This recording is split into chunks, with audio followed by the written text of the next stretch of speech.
تشيك.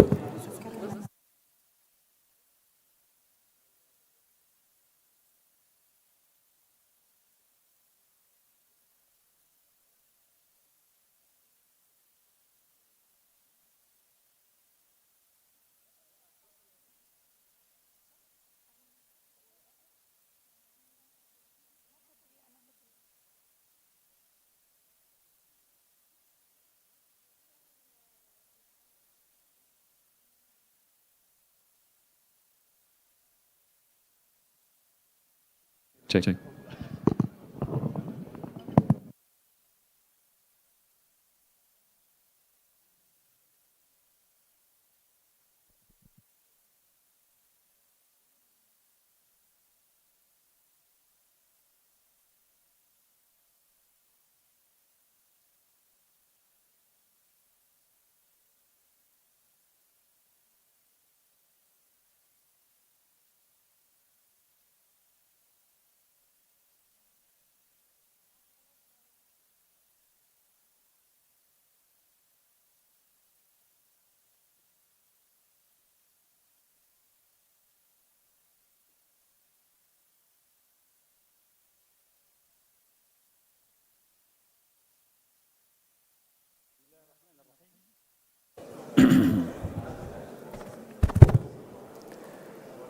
بسم الله الرحمن الرحيم. السلام عليكم ورحمة الله وبركاته. أيها الحضور الكرام، أرحب بكم جميعا في اليوم الثاني من مؤتمر Aspire for Education، ويسعدني أن ألتقي بكم مجددا بعد يوم أول حافل بالجلسات والحوارات الثرية. وأود أن أعبر عن خالص شكري وتقديري وامتناني لكم جميعا متحدثين وحضورا على مشاركتكم الفاعلة في جلسات الأمس، والتي ساهمت في إثراء النقاشات وإبراز جوانب متعددة من مفهوم الحياة الطيبة في التعليم.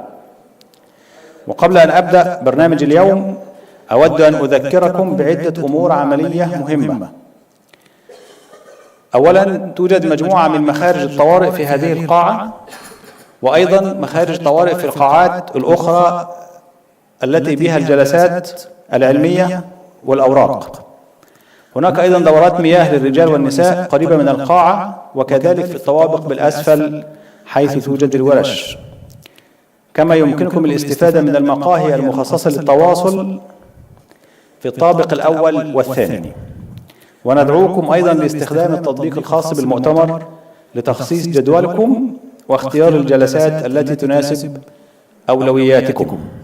وأخيرا، هناك فريق من الدعم من المنظمين بانتظاركم في الخارج لمساعدتكم وإرشادكم حول جميع الخدمات والأماكن داخل المؤتمر. الآن سألقي عليكم أبرز مخرجات اليوم الأول من المؤتمر. لقد كان اليوم الأول غنيا بالمعرفة والتجارب، ومنها بدأنا بالرسالة الافتتاحية الملهمة التي ألقتها سعادة الشيخ الدكتورة حصة آل ثاني، التي أكدت أن الحياة الطيبة والشمولية ليست عناصر إضافية في التعليم، بل هي جوهر عملية التعلم الحديثة. كما أشار الأستاذ ليو تومسون إلى أهمية الاستراتيجيات المبتكرة في التعليم والقائمة على تنمية شخصية الطالب بكامل أبعادها، بحيث يصبح قادراً على التعلم مدى الحياة ويحقق التوازن بين دراسته وممارسته الرياضية وأيضاً حياته الشخصية. هذه الكلمات الافتتاحية يوم أمس وضعت إطاراً عاماً يلزمنا جميعاً بأن تكون الحياة الطيبة جزءاً لا يتجزأ من رسالة المؤسسات التعليمية. تلا ذلك حلقة النقاش حول العقول المزدهرة، وأبرزت هذه الجلسة التأكيد على أن الطالب والمعلم معاً يحتاجان إلى بيئة صحية وآمنة تعزز من طاقتهم الإيجابية وتمنحهم الإحساس بالانتماء. وتمت مناقشة كيف أن الحياة الطيبة تنعكس مباشرة على مستوى التحصيل الأكاديمي، وأن توفير الدعم النفسي والاجتماعي يعزز من قدرة المعلمين على أداء رسالتهم. تحدث المشاركون عن تجارب حقيقية من مدارس محلية ودولية تبين أن الاستثمار في حياة المعلم الطيبة تنعكس أيضا على جودة التعليم والنتائج الأكاديمية للطلاب بشكل مباشر. تلا ذلك مجموعة من القولات المستديرة، وهذه الجلسات أضافت بعدا عميقا للنقاش، حيث تم تناول موضوعات متعددة مثل الانتماء الاجتماعي، الحياة الطيبة العاطفية والنفسية، دور القيادة التعليمية في خلق بيئة محفزة، إضافة إلى إمكانيات الذكاء الاصطناعي في تطوير التعليم. اتفق المشاركون في هذه الجلسات على أن الانتماء ليس مجرد شعور، بل هو عنصر أساسي لتشكيل شخصية الطالب ودفعه نحو التميز. كما أكدوا أن الذكاء الاصطناعي يمكن أن يكون أداة قوية في تخصيص عملية التعلم بما يتماشى مع احتياجات كل طالب، ولكن بشرط أن يوظف بطريقة أخلاقية تحترم القيم الإنسانية. انتقلنا بعد ذلك إلى مجموعة من جلسات الأوراق العلمية التي تدعم البحث والابتكار في مجال التعليم. وعرض الباحثون وأساتذة الجامعات الذين شاركونا أمس دراسات جديدة تربط بين النظرية والتطبيق، مثل دور الذكاء العاطفي في تنمية مهارات القيادة لدى الطلاب، وأثر البرامج التعليمية على تقليل معدلات السمنة بين اليافعين والشباب، وأهمية التحفيز الذاتي في رفع مستوى الإنجاز. كما تم عرض تجارب واقعية توضح كيف يمكن للأدوات الرقمية والتقنيات الحديثة مثل الواقع المعزز أن تجعل التعلم أكثر تفاعلية وجاذبية. هذه الأبحاث بيّنت أن الاستثمار في الابتكار ليس رفاهية، بل ضرورة لربط التعلم بحياة الطالب اليومية بحياة الطلاب اليومية وجعلهم أكثر استعدادا لمواجهة تحديات المستقبل. هناك رسالة عامة استنتجناها من مخرجات اليوم الأول بعد تلخيص جميع الجلسات. يمكن القول في هذه الرسالة بأن اليوم الأول من المؤتمر أكد على حقيقة أساسية، وهي أن الحياة الطيبة والشمولية هما ركيزتان لا غنى عنهما في بناء نظام تعليمي فعال ومستدام. لم يكن الحديث مجرد شعارات، بل كان مدعوما بتجارب ميدانية وبحوث علمية ومناقشات جادة بين خبراء وممارسين شاركونا أمس. وتبين للجميع أن التعاون بين الأسرة والمدرسة وصناع القرار هو الطريق الأمثل لتشكيل جيل قادر على التميز أكاديميا وبدنيا ونفسيا. الرسالة الأبرز التي يمكن أن نأخذها معنا من اليوم الأول هي أن أي نظام تعليمي يهدف للنجاح يجب أن يضع حياة الطالب الطيبة في قلب سياساته واستراتيجيته. لقد أثبت اليوم الأول أن الحياة الطيبة ليست مجرد إضافة، بل هي ركيزة أساسية لأي نظام تعليمي يطمح إلى التميز والاستدامة. وأود أن أشكركم مرة أخرى على حسن استماعكم ومساهماتكم القيمة، متمنيا أن يكون اليوم الثاني امتدادا لهذه الطاقة الإيجابية. الآن يسعدني أن أقدم لكم السيد ماثيو ميزيس الذي سيقود الكلمة الرئيسية التالية، حيث سيتناول مفهوما مهما عنونه به قيادة أنفسنا قبل قيادة الآخرين. أتمنى لكم يوما مليئا بالإلهام والنقاشات المثمرة والتجارب الثرية. شكرا لكم جميعا، وأرحب بالسيد ماثيو ميزيس. Welcome to you.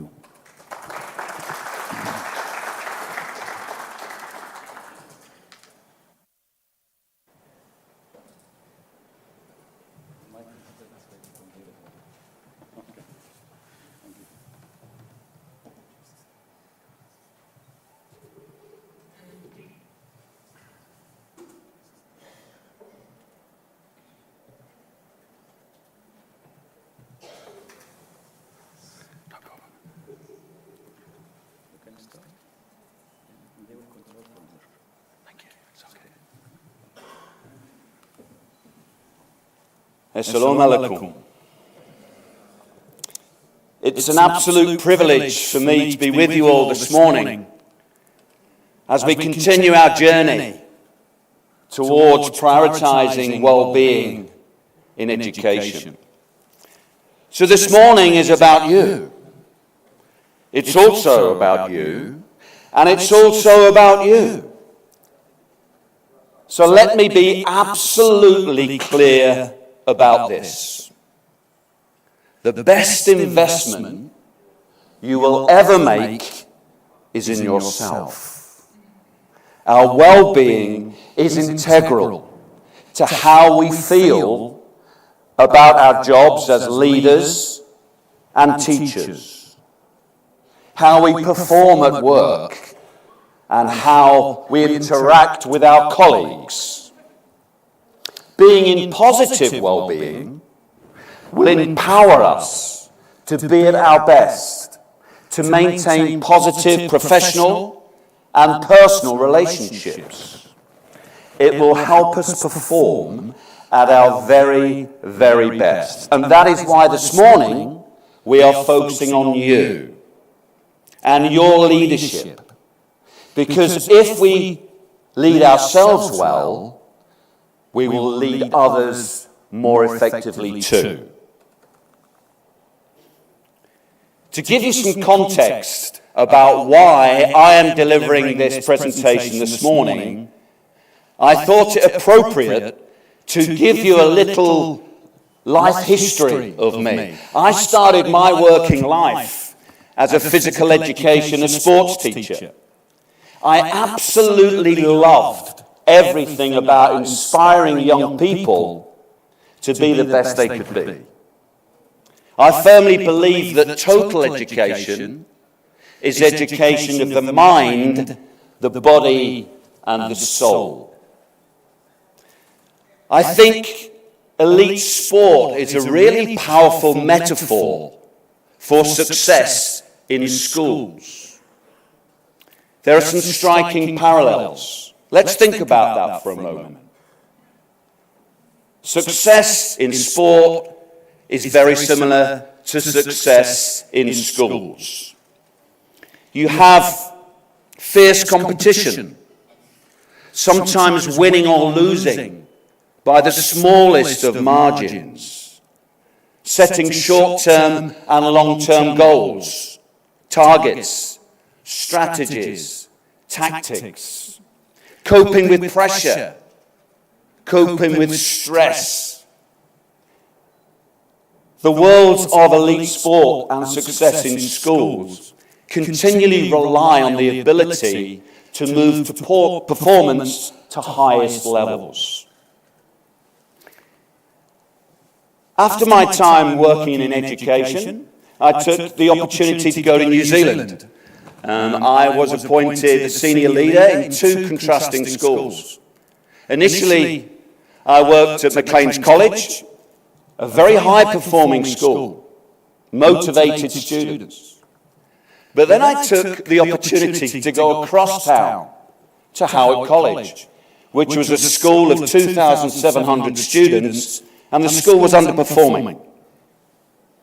I was tasked, along with my team, to improve outcomes for young people. And we did this unapologetically by focusing on 2 things in particular. Firstly, we put well-being at the center of absolutely everything we did. We believed if we got mental health and well-being right, all the results would follow. Secondly, we introduced the Sport in Education project, which enabled us to engage the young people who loved their sport but were underperforming academically. So I absolutely thoroughly enjoyed my time in New Zealand. I moved back to UK after 6 years in New Zealand because my father-in-law was unwell. Unfortunately, he had terminal lung cancer. And so it was a big decision for my wife, Katie, and my 2 sons, George and Alfie, and me, to come home. But we put family values first. We had to prioritize family above work. And I think that's a key message for all of us. I took the job as principal of head teacher at Atrium Studio School. It's a school in the southwest of England, in Devon. It was a wonderful time, and it was a very huge privilege for me because I got to start the school from scratch. I was appointed a year before the school had opened. And so I didn't inherit and existing staff. I could select the staff who shared the same values and principles as me, that being that every child, no matter what their background, can achieve if we deliver quality for them on a daily basis. Again, we put well-being at the centre of absolutely everything we did. And then 6 years ago, I started my leadership coaching business. I've always believed in the power of coaching to unlock people's potential. And I now coach people across business, across education, and across sport. But there's something I haven't touched on yet, which I think is important. I didn't tell you that I once was a Premier League and FIFA international referee. And so I travelled the world being shouted at by people in many different languages. I had to deal with many people, such as you can see Sir Alex Ferguson from Manchester United on the photograph, complimenting me on another fine decision. Well, maybe the words got lost in translation, and he is Scottish and it's difficult to understand his words sometimes. But some of the lessons I learnt in my international refereeing career, I think are relevant for us when we think about how we lead ourselves to be effective for others. And on the screen you will see that we're both involved in high-pressure environments. High pressure, where these things happen. You have to make decisions under pressure. As a referee, there were 50,000 people at every game questioning every decision I made. 27 cameras at every game capturing every single mistake that I made. You imagine that in your classroom or your working environment. 27 cameras, all following and highlighting every mistake that you make. So we have to develop self-belief, self-confidence, resilient behaviours to ensure that we keep working well under pressure. Other things that we had to do. We had to communicate decisions effectively to an audience of millions. You have to communicate your decisions effectively. We have to manage and utilise our emotional intelligence. And interestingly, I was impressed with Dr. Hamoud yesterday, who talked about Daniel Goleman, the guru of emotional intelligence. And Dr. Hamoud focused on the 5 components of emotional intelligence, and they are relevant for us in how we lead each other. Self-awareness. Are we aware of how we come across to other people? Are we aware how our message lands with the young people that we influence, or indeed our colleagues? The second one is self-regulation. Are we able to regulate our emotions? On the field of play, sometimes if players were frustrated and angry, I had to be the calmest person on the field of play to bring their emotions down. I'd often play the piano just to calm players down. The third component is motivation. How do we motivate ourselves to be the best we can be every day? And how do we motivate others to inspire them to be the best they can be? The fourth component is empathy. Are we able to put ourselves in the position of other people? To recognise where they come from? To recognise how they feel at each particular time? And the fifth component is social skills. And that's a combination of all 4 of the previous components. How do we adapt and apply the skills we have in a range of different settings with lots of different people that we meet. So those emotional intelligence and management skills are vital for us as leaders. We have to manage conflict. A lot of my job as a referee was managing conflict. You have to manage conflict in your roles. You have to manage difficult conversations effectively. When you're a leader, you have to say no to people. Not everybody will like you. People certainly never liked referees. And we have to get used to that. We have to maintain integrity and calmness when everybody else around us is maybe frustrated or angry. And I think we do this by prioritizing our own well-being.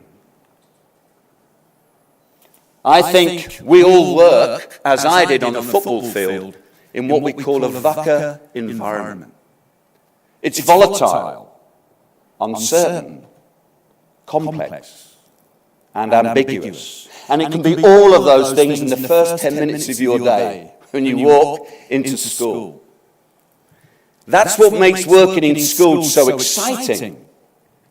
But also it means we are dealt pressurized and stressful situations.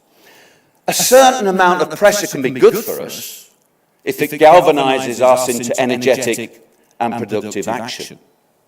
But it's when that pressure becomes too much and it's sustained over a long period of time that becomes stress. And stress can have a negative impact on our performance at school, as it could do with me on the field of play. And so I really urge you to consider your own well-being.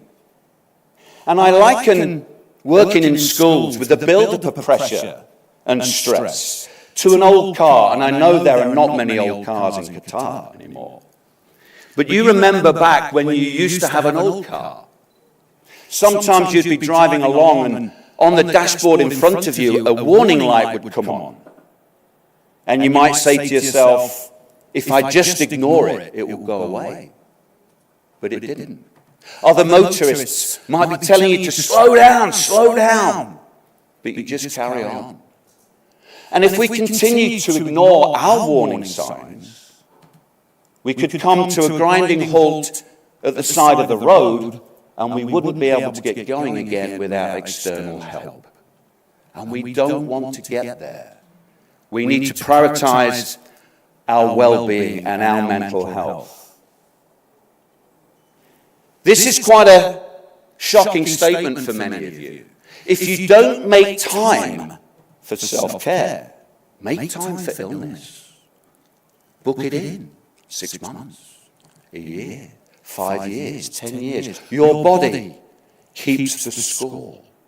So we have to prioritize looking after ourselves to be the best for others.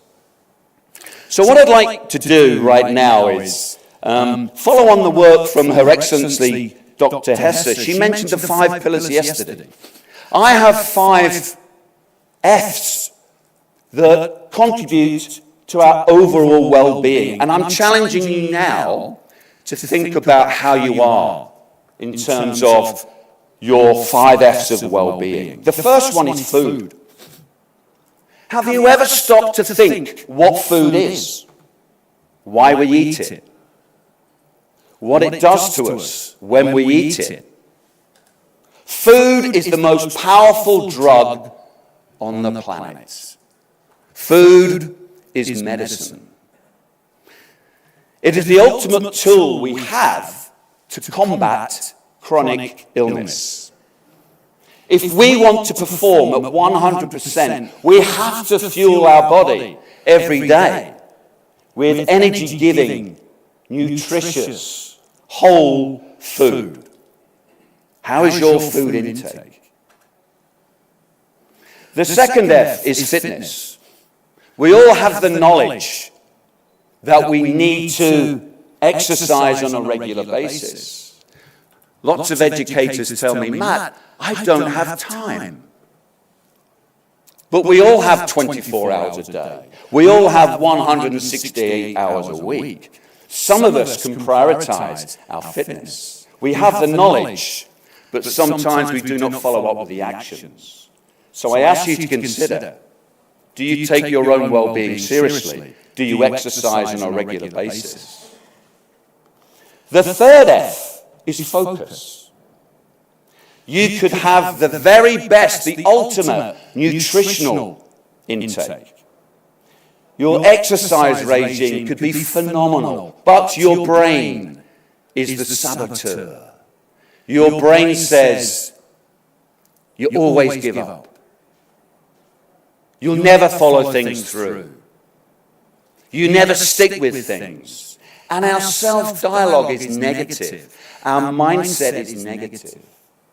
And so we have to change that mindset to a positive mindset. We have to retrain our brain. We have to have a growth mindset so that we can ensure we don't give up. We realize we can get better at whatever it is we are trying to do.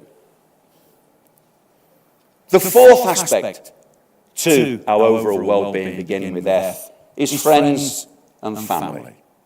Absolutely critical. What most of us missed during COVID-19 was the social interaction with our friends. And so I ask you, are you prioritizing your family and friends? Do you have a system for compartmentalizing work and then home? Because lots of people say to me, you know, Matt, I put family first. And then when I examine their working day, their actions tell me something different. So if we say that family is important to us, I suggest that we prioritize that time. We diarize that time for family and friends. It's a huge part of our overall well-being. The final component of our overall well-being is our faith.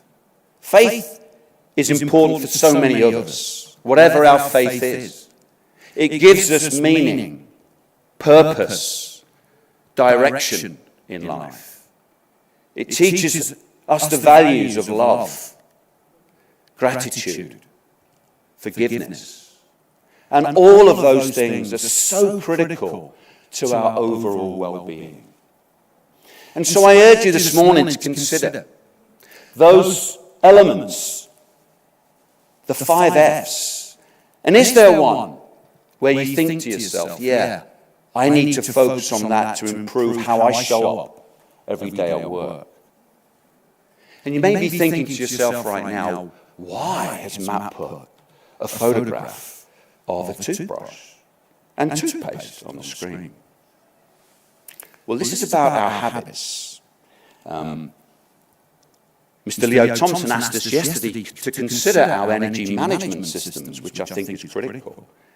And if you're going to leave today and just think, well, we listened to Matt, he talked about some good stuff which might help my well-being, but if we don't do anything about it, then it's been worthless. We have to put our good intentions to improve. We have to make them a habit. I clean my teeth twice a day. It's a habit. I do it every day without even thinking about it. 2 years ago, I had 2 bones removed from my neck, C5 and C6. Overuse injury, too much sport. And the surgeon said to me, Matt, will you be like 95% of my patients? I give them these exercises to do. They do them for 2 or 3 weeks and then they give up. And that challenged me. It challenged me. And so what I do now, I do my 15-minute stretching routine before I clean my teeth at night and before I clean my teeth in the morning. So my brain now associates me cleaning my teeth with doing my stretching routine. If we want to make a good intention a habit, attach it to an existing habit. And so, if we focus on ourselves First of all, we can then focus on one-to-one leadership, leading others, team leadership, and actually organising others. But it starts with ourselves. And I want you to think of the image of the great chess player, the chess master. They know all the pieces on the table. They know their specific roles, their uniqueness, and they utilise all the different pieces on the board to one strategy. I want you to think of the staff that you influence like that. Are you utilising the strengths of all your staff? Are you ensuring that you get the best out of all the staff you work with? Do you know their strengths? Do you know their areas of development? Can you get them working together as a well-oiled machine for success? I think some of the greatest things in life start with small baby steps. And so I encourage all of you this morning to change one small thing in your life that will help you improve your well-being. Because small changes can lead to big success. Shukran.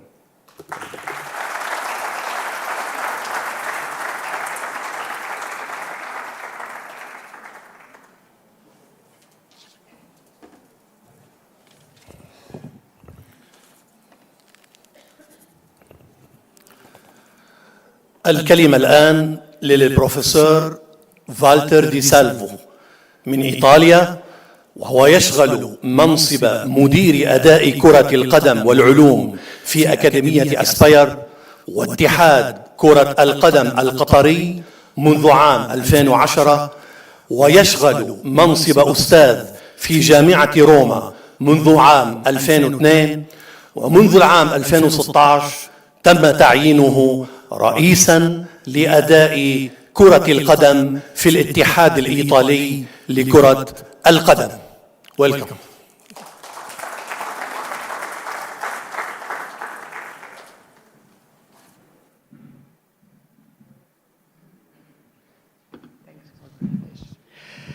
Assalamu alaikum. Good morning to everyone. It's really a pleasure to have all of you here. First of all, let me say thank you to Mr.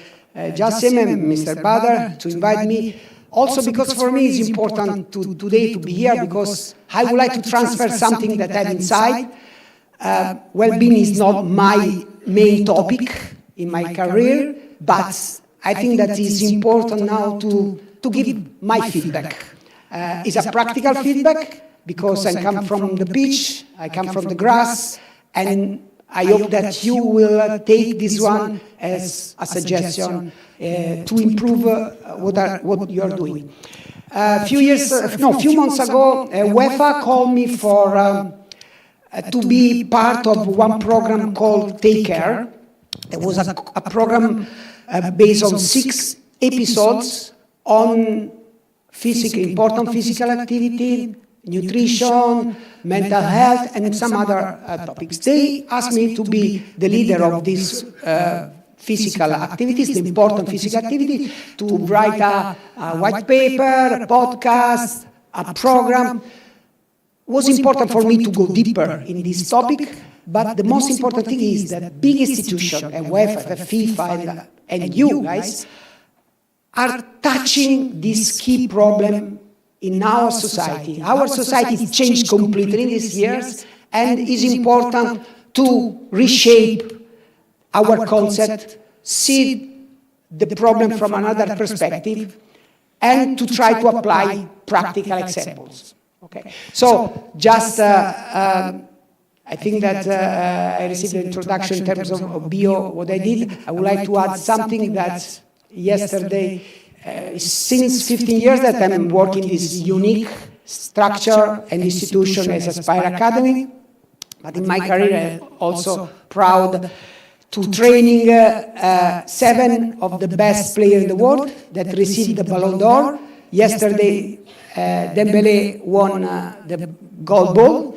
I was proud to work with 7, and considering that for many years Ronaldo and Messi won the most, I'm really proud. But it was funny watching Professor Matt's presentation, because Matt, I was there when Ferguson was fighting with you, maybe, because I recognized the ball. You know, each year there is a ball. I was working with Man United, with Sir Alex Ferguson close. I was the fitness coach of the team. And that year, I have that switch and that tie exactly. That was the year 2004, 2007. I was in that period. Is it correct? You see, I recognize the ball. Each year, there is a ball, this is a blue ball. So it's funny, maybe I was fighting with you as well in that period. I don't know. Okay, so let's move. Okay, but now I want to act also in another way. I want, as a father, no? Yesterday, Mr. Leo Thompson said some important things, and I want to think also as a father, and he spoke about gems. Our kids are gems. So with different phases, I want to think about that. It's a really nice visualization, because each kid has different character. If you have 2 kids, sure that they are one opposite to other one for character, whatever. So it's really interesting to understand how they are, how they react. But really, I want to ask to all of you, and the most of you are father and mother, what do we wish for our kids? And this is really important. I put something, then you suggest some other points. The first point is, of course, we want a long life for them. No, by the way, in 2030, for 35 of the most important, more developed country, the life expectation is 90 years. 90 years. So now it's 84, 85, for many, not for all, of course, as you know. But we wish to our kids to have a long life. But what is important is not only the long life, it's the healthy life. Because I don't want to live until 90 plus if I wake up each morning with the pain, with the stress, with not in a good shape. So today, the most important thing, and the most important thing that we have to target, due to the fact that the expectation of life is longer, is the quality of life. In life quality. So have a nice, good lifestyle is key. So we have to teach to our kids to have a life that is taking consideration nutrition, quality of sleeping, exercises, all these things that help them to live in a better way. Then we are proud when someone says, oh, your son is an engineer, oh, your son play football, or whatever. We fly when someone says, oh, I met your son, oh, he did a good career. All of you want the same. I'm sure that all of you want the same. And maybe all of us want that our kids do the same career, work in the same business. Maybe sometimes it doesn't happen, but the most important, the meter. There is 1 meter from my point of view. 1 meter, you know, there are different measurements.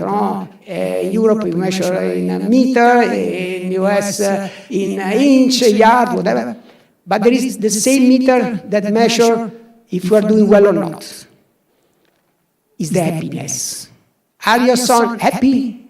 If he's happy, it means that the road that you choose is the right one. Only that one give us really the answer.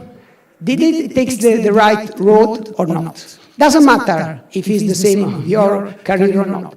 Then happiness, as I said, happiness is the most important thing.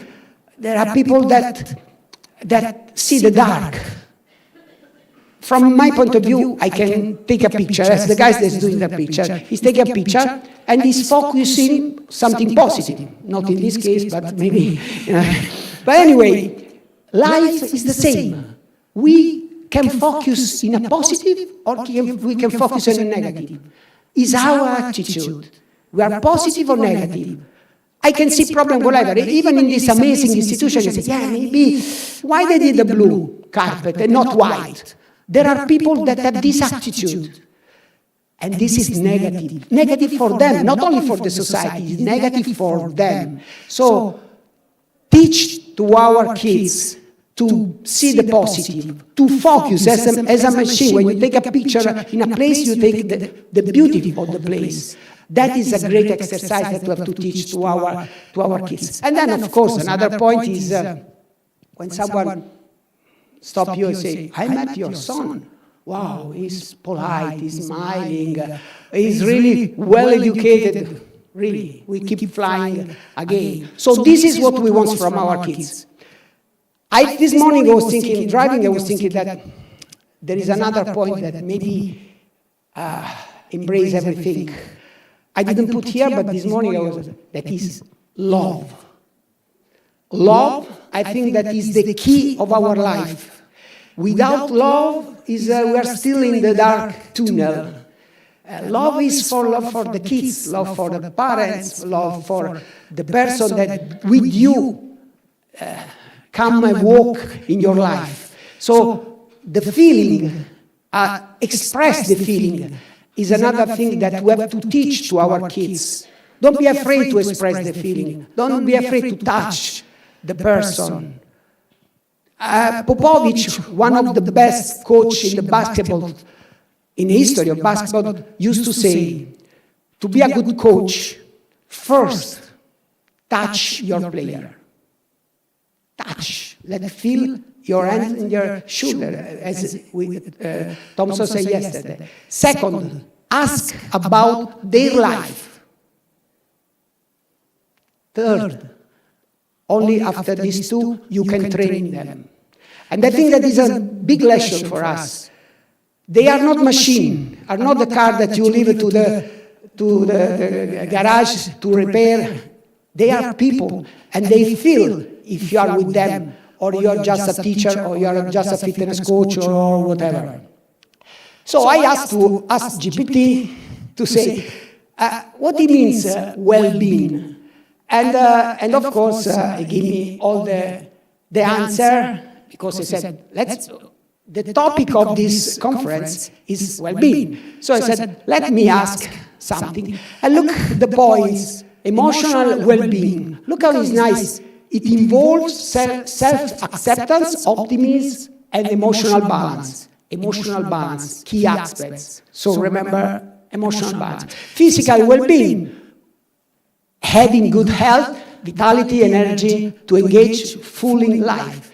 When we wake up full of energy, all the day is positive. When we wake up tired, with problems, with some mental problem, we keep during the day with the same emotion. Social well-being, humans are wired for connection. It's beautiful. We need to be involved with other people. We need to be connected. It's a key element of our life. Psychological well-being, living with a sense of meaning, autonomy, mastery, and personal growth. Also, these ones are facts that we should take in consideration. Spiritual well-being is amazing, beautiful. Feeling connected with something larger than yourself. It's beautiful. Sometimes we need to think that can change the name of the God, but we need to think something that is bigger. Environment well-being. This is living in harmony with your surrounding and contributing positively to your community and planet. Maybe if we can leave our fingerprint during our life in different way. Someone with some Nobel, or writing a book, or helping the kids, or training someone in a different way. But how to reach it? We said it's important. We want this one for our kids. We want that our kids live healthy, have a good career. How we can do? How we can move from theory to practical? Yesterday, Her Highness Sheikh Essa explained well the points that I touched now. I touched through ChatGPT. She is involved in well-being, and she knows much more than myself, so she explained that point. So I don't want to explain that point. I want to go on the field, bring you on the pitch, and to see what we can do. You, as educator, are playing a key role in the society, a key role. And it's important to see if you are doing it in the right way, or we are just doing, as many times happen in football. I was a football player. What they teach me, I teach to the other one. What they teach, I teach to the other. So just a transfer of the same things. We have to reshape also the education concept. I don't want to enter in something that is bigger than myself. I used to teach because I'm professor in Rome University of Sports Science, so I used to be with the students, so I know these aspects, but also myself, I ask to myself, is it correct what we are doing? Should we reshape it? And I'll give some number of the society of today that force us, all of us, to reshaping the education concept. World Health Organization said that between 2020 and 2030, there are 500 million of kids with obesity and diabetes. 500 million of kids. 80% of worldwide kids do not do any activity. 80%. And considering that now in the last years, that depression, anxiety, lots of these problems are growing, then you see scientific articles that say 26% of depression can be removed with physical activities. So when you listen to this scientific information, should be clear that the situation changed. Should be clear that the smart city, the e-commerce, the social media, the PlayStation, the smart working make all of us people that do not do any activity. We are stopped, we have the remote control, now we don't have even to stand to put on the lights because we have from an iPad. Whatever, our life is easier, even our brain is working less because now we have AI, so they write email, they do whatever, so we are slowed down. But at the same time, the life expectation is high. So how we will arrive to 70, 80, 90? We are heavy for our kids, our friends, and for ourselves. So let's go to see the important physical activity. Now I speak as a performer, and let's see, one by one. I think that it helps to see, if I do a physical activity, if all of us do physical activity in the morning, first of all, we improve the flexibility, as Matt said, because flexibility is a good factor, together with strength, to help our joints to be well structured. So strength and flexibility help to enhance the balance. A lot of older people fall down for some reason, because they don't have balance, and because the muscles do not keep the station, and the bone are weak. Sometimes, before to broke the femoris, the femur is broken standing, and then you fall on the floor, because there is no bone density. The bone density can be improved, of course, taking something for culture, whatever, but with the physical activity. Physical activity makes your bone stronger, your muscle stronger, and your balance, your shape, your metabolism. You have a better metabolism, so you control better your weights. So it's a chain that help you to live better. There are lots of studies that link the physical activity with longevity and life quality. So sometimes I do a step back and say, But why is so clear? There is evidence-based. We know that if we do some physical activity, we live better. We know really well that with physical activity, we reduce the cortisol. And the cortisol is the stress hormone. So reducing the cortisol, we reduce the stress. With the physical activity, we enhance the endorphin. Endorphin are happiness hormones. They make you feel happy, smile, with a good attitude. What we want for us and for our kids? We want this one. We want to go in this direction.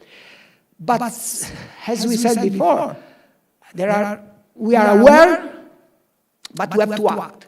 But sometimes we even are not aware. So this morning, I want to stimulate your awareness to think about what we want for our kids, above to us, because we love the kids, maybe above to what we love. Sometimes we tell, you have to do this or this, and maybe don't smoke. You are smoking, for example. So this is our society is changed. So we have to think about what we have to do, even in education. I remember that my parents and all my friends, okay, how is maths? What's maths? And geography and biology? Okay, education, leave it, education. They don't want to know the evaluation, because we believe that education, physical education is not important. But yes, it was not important in my time, because I spent my day playing on the road football all the day. It was not important physical education. Maybe it was better to cancel and to put another material. Today, with our kids playing there 6 hours per day, this is the statistic, 6 hours per day between social, television, and computer in the school. Our kids are seated all the day. In a few years, our kids will have big problems. So today, physical education is a must. Is a must. I know that all of you and Professor Matt, I want to have more hours because maths is. All of us see our world from our eyes. All of us think that our material is the most important. But the reality, if we love our kids, if we love our society, we have to adapt to this. It's important to have the time for physical education, force the players, the kids, have the time to have extra school activity, organized by the school, not leave it to the parents. The parents now are working both. They don't have time to bring the kids there. The school is the education for the kids. Everything that the school do should be linked with what the kids really need. I put the logo of Aspire, centering in the middle of the screen, Aspire today, Aspire tomorrow. I really want to say congratulations to Aspire. It's true that it's an academy linked with sports itself, but Aspire build person, because the activity that are doing our kids are strong activity. They wake up early, yes, as all the kids, start at 7:15, do 45 minutes of class, then breakfast together, because we believe that nutrition is key aspect. So in the past, they arrived, did you did the breakfast? So now we changed the approach to give importance to nutrition. Everything is possible, it depends to us. Something that was impossible, but how we control nutrition? Breakfast is important. 45 minutes to school, breakfast together, keep back to the school. In the morning, 3 times physical activity with a high level, not just in a low level. So we want that the players develop themselves in a better way. So really, I would like to tell to the other institution to follow, to change the shape a little bit, not need so much, to have an attitude that take into consideration, maybe not in this way, because we training elite athletes, but your kids are elite in their level. Doesn't matter which is, if are professional or not. So here, really, congratulations to Aspire, because Aspire realized that there is also a wrong narrative that think that physical education is just for fitness, for beauty, for maintaining the shape, and is not linked with cognitive aspects. Is wrong. This guy, John Ratey, did a study on 19,000 of US students. 19,000, so not 200, 19,000. And he introduced 20-30 minutes, between 20 and 30 minutes, of physical activity before the class starting.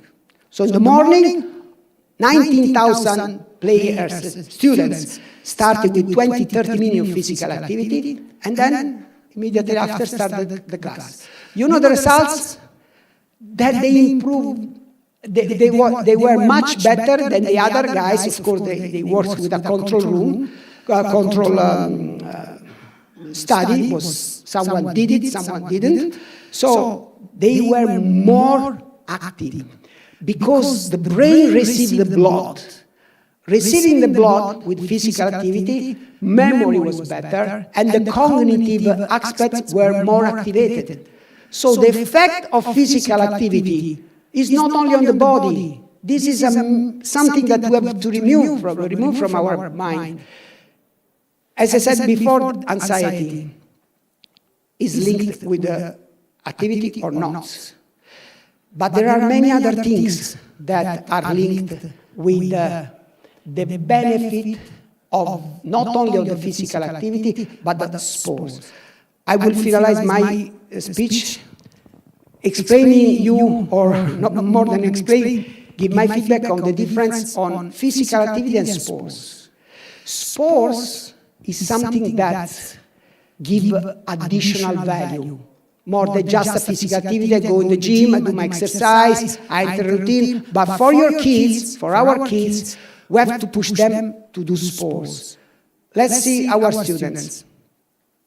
I told you what they do in terms of timing. Now I'll tell you what they do in terms of attitude. They training each day.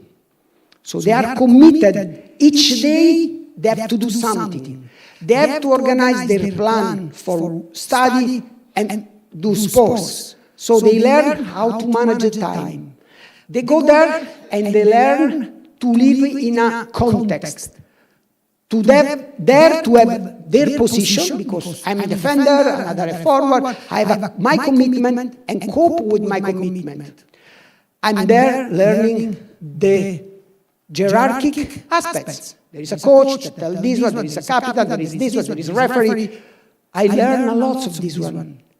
Then I do something that is really key. For me, one of the key is beat yourself. Beat yourself is the secret of everything. I can be a better person if I improve. And the players, the athletes, the students that our student athletes each day have to compete, not only with the opponent, but in themselves. And you teach that you have put up your barrier, your level, improve. That are key elements for the life. In that moment, they learn the competitive spirits. Today, I came here, and every time that you are in front of someone, every time that you do something important, it's challenging. It's normal. Doesn't matter if you did 1 or 100 or 1,000. Every time there is a challenge. Life is challenging. There are challenges in life. But have a competition weekly. When you have to beat an opponent, you are training that challenge competition. The day that you are in front of professor at university, you are training. The night before, you know the stimulus that you have in the stomach, how much you wet, how many times you have to go to the toilet before an important moment. And all of you knows, all of us knows that feeling. When we have a challenge moment, our body change completely, physiologically, happening in 100 of people on 100. It's not just of you. The important thing is to manage, to learn how to manage and to cope with this stress. Football player, athletic guys, our guys, do this one regularly. respect of the opponent, managing the emotion when you win and when you lose. All these things can be taught in one situation that is called sports. So, back to the question, how we want to do it, to have our kids happy, healthy, with a good career, what we can do. There is only one answer. One answer. Do sports. Our kids must do sports. If you want a better architect, a better engineer, or a better person in life, your kids must do sports. Sport helps them to be fit, to have a healthy life, but help them to live in our society in a better way with happiness. Thank you so much.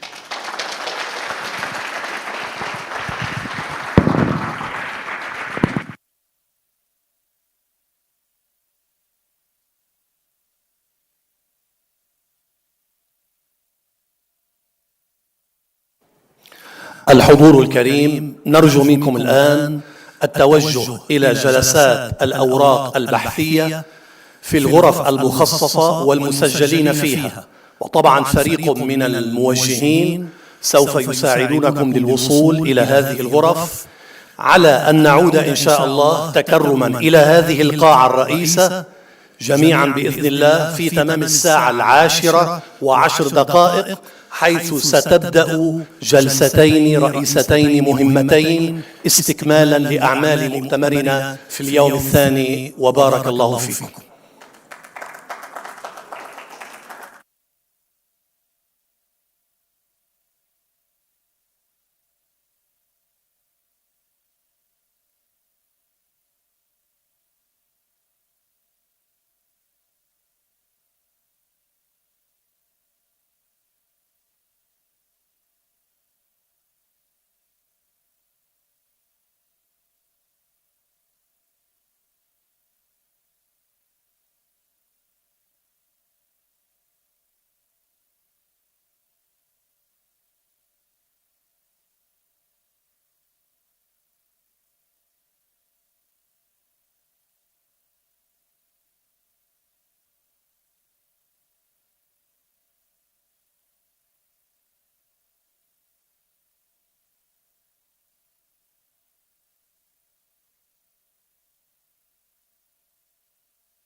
الحضور الكريم، نرجو منكم التوجه إلى القاعة الرئيسة، إلى قاعة العرض، والتفضل بالجلوس في الأماكن المخصصة إذانا ببدء العرض للأستاذ جميل الشمري.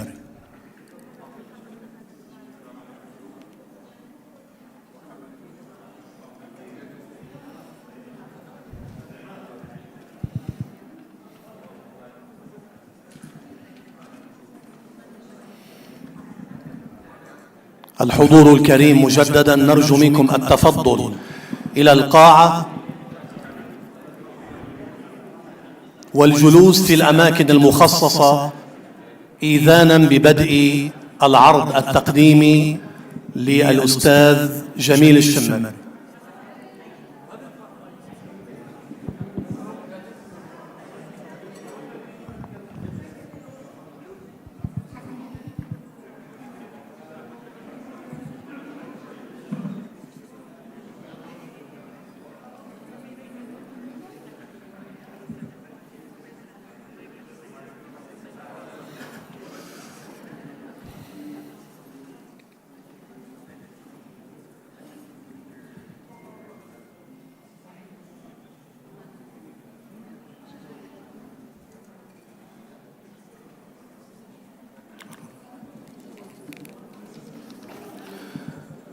أيها الحضور الكريم، الكلمة الآن هي للسيد جميل الشمري، المدير العام لأكاديمية قطر للقادة، عضو مؤسسة قطر، حاصل على بكالوريوس الآداب ودبلوم في القيادة والإدارة، وهو مدرب معتمد في القيادة والتنمية البشرية، ورئيس لجنة تحكيم فئة المدارس المتميزة في جائزة التميز العلمي، وسوف يقدم لنا إن شاء الله عرضا تقديميا، فليتفضل مشكورا.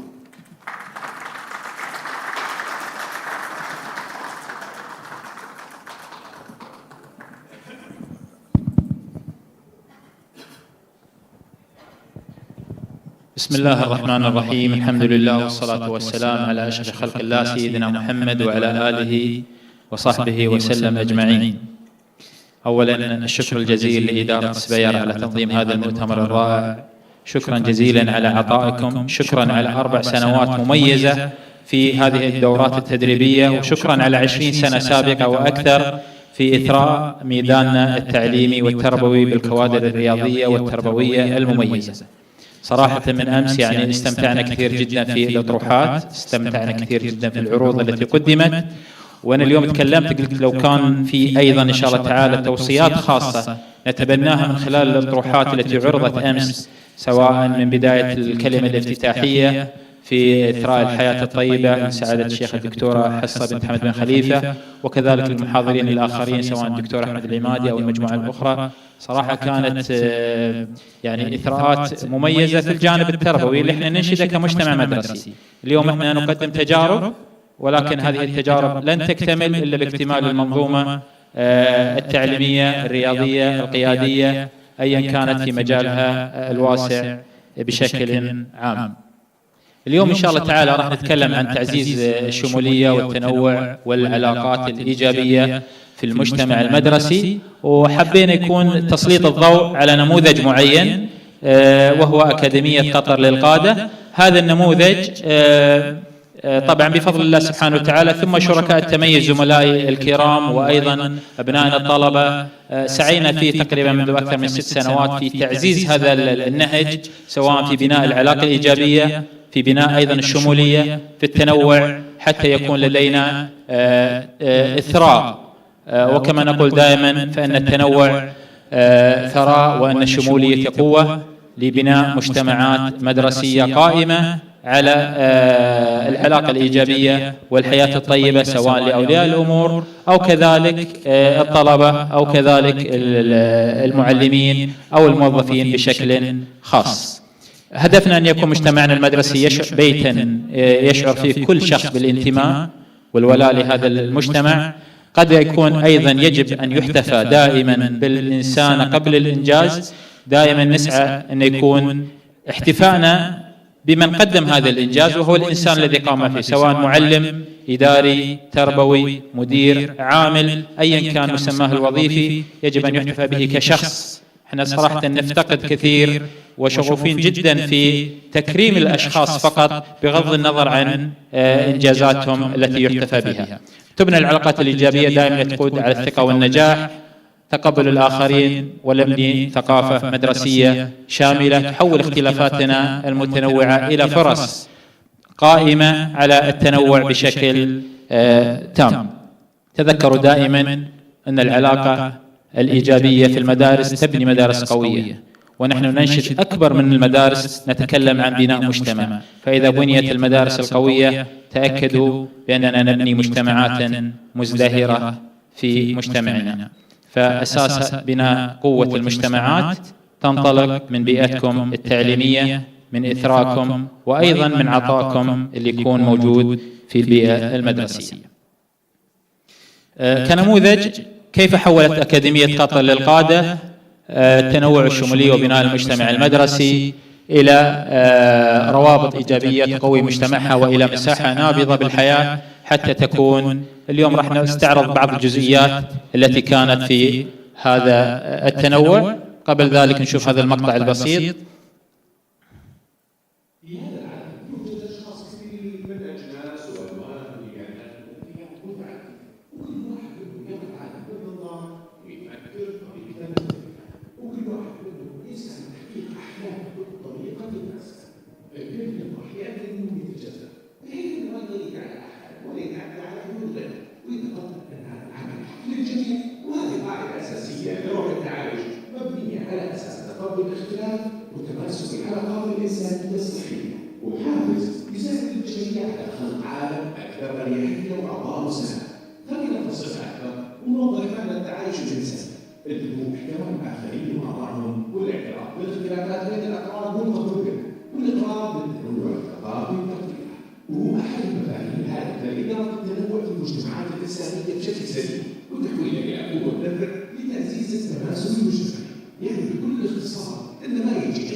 طبعا نؤمن في أكاديمية قطر للقادة بأن دمج الرفاهية الاجتماعية أو بمسماها الجديد الحياة الطيبة كما ذكر، ونحن نركز على هذا الدور وهذا المصطلح الديني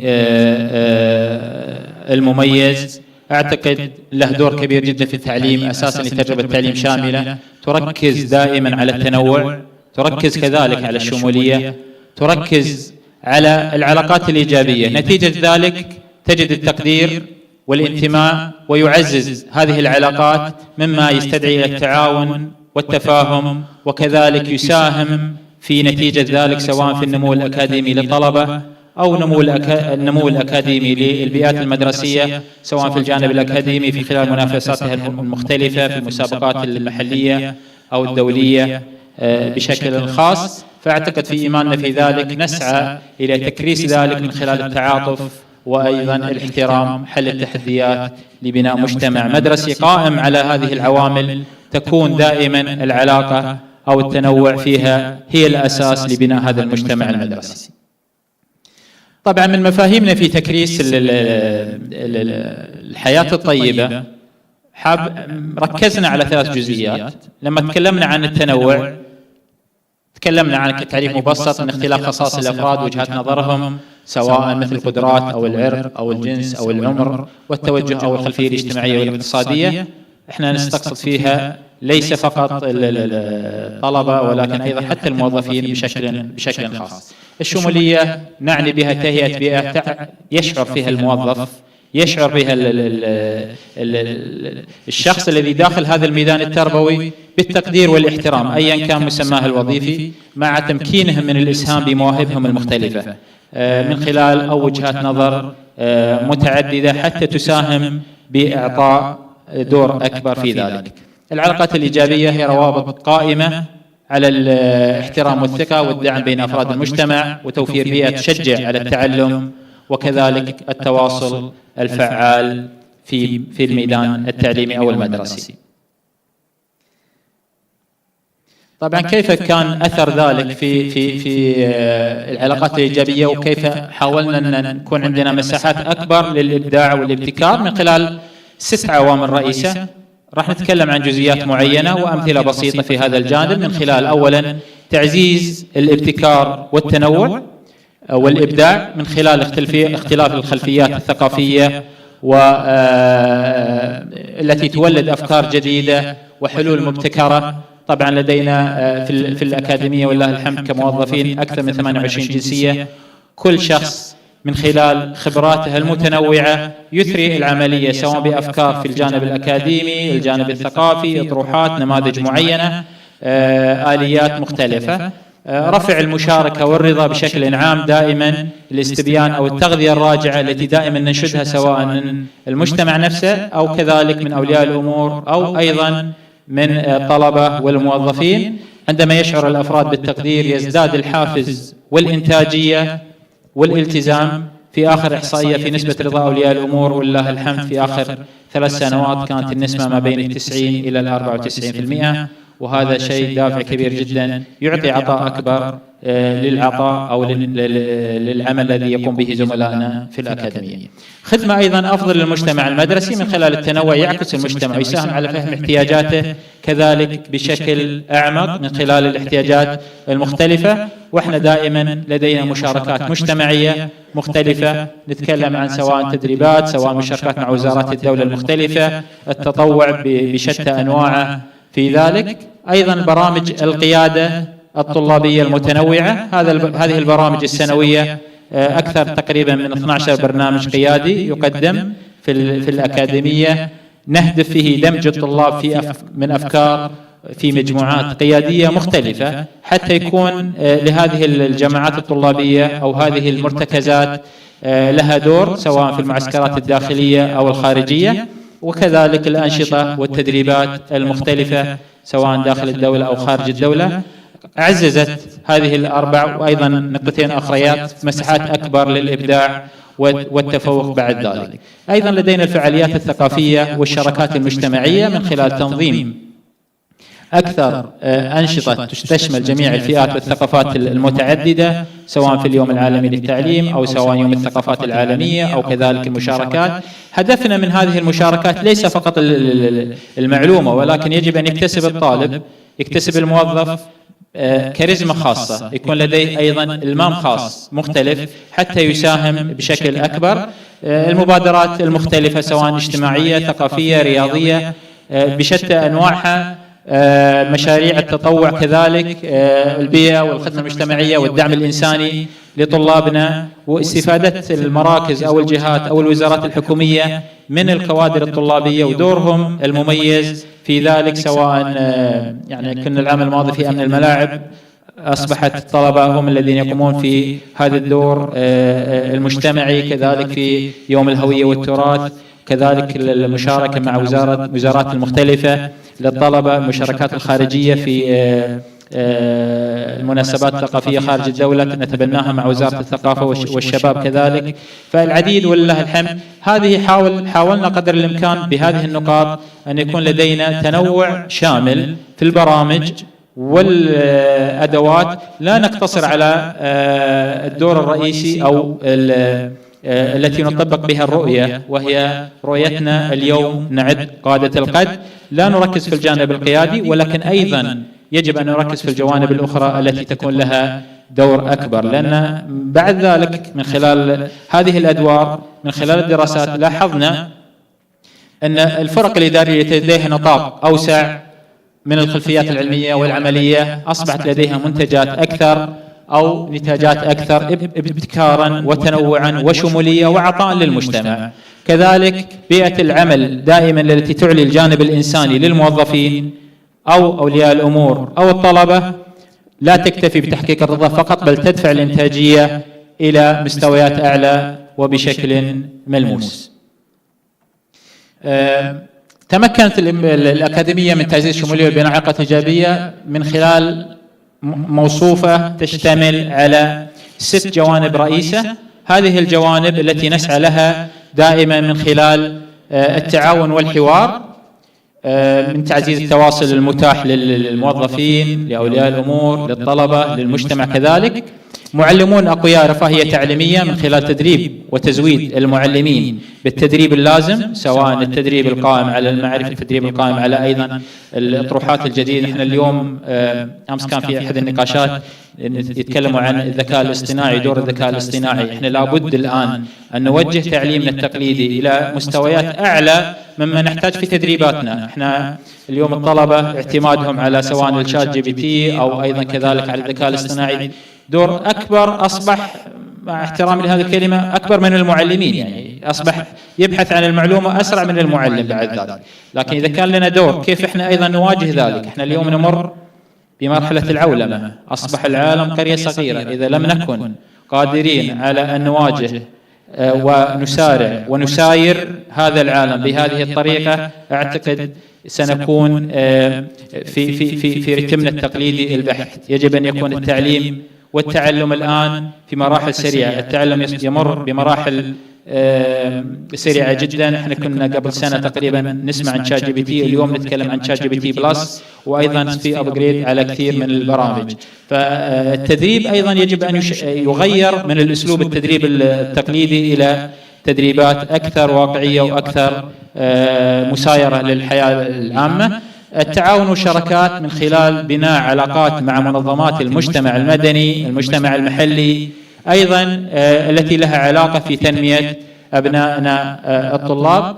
المناهج متعددة الثقافات، احنا يجب نعم لدينا مناهج رئيسة، ولكن أيضا هناك الكتف أو مسارات مختلفة في تطبيق المناهج. اليوم نتكلم عن اقتصاد المعرفة، يجب أن نتكلم عن التراث، يجب أن نتكلم عن المواد التي نحتاجها سواء في الأمن السيبراني، سواء في الذكاء الاصطناعي. فيجب أن نساير في هذه المناهج التي تواكب القرن الحادي والعشرين. التدريس المستجيب ثقافيا من خلال تكثيف وتكييف أساليب التدريس لتلبية الاحتياجات الفعلية المتنوعة. أهمية التنوع والشمول، التأكيد على أهمية التنوع في التعليم بشكل خاص. من خلال ذلك طلعنا بتوصيات في تطبيق هذه التنوع والشمول والعلاقة الإيجابية من عدة محاور حتى نطبق هذا التنوع وهذه العلاقة الإيجابية.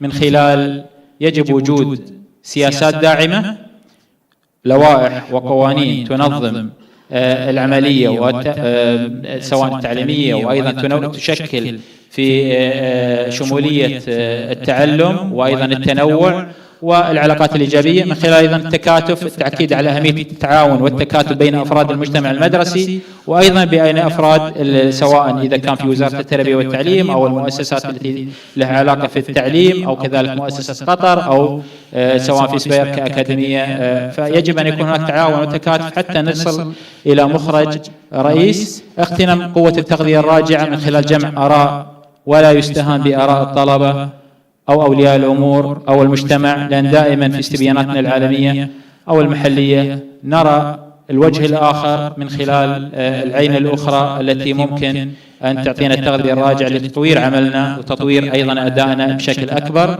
أيضا الخروج إلى التجارب المتنوعة، الاستفادة من التجارب الأخرى بأي مجال سواء محليا أو غير ذلك.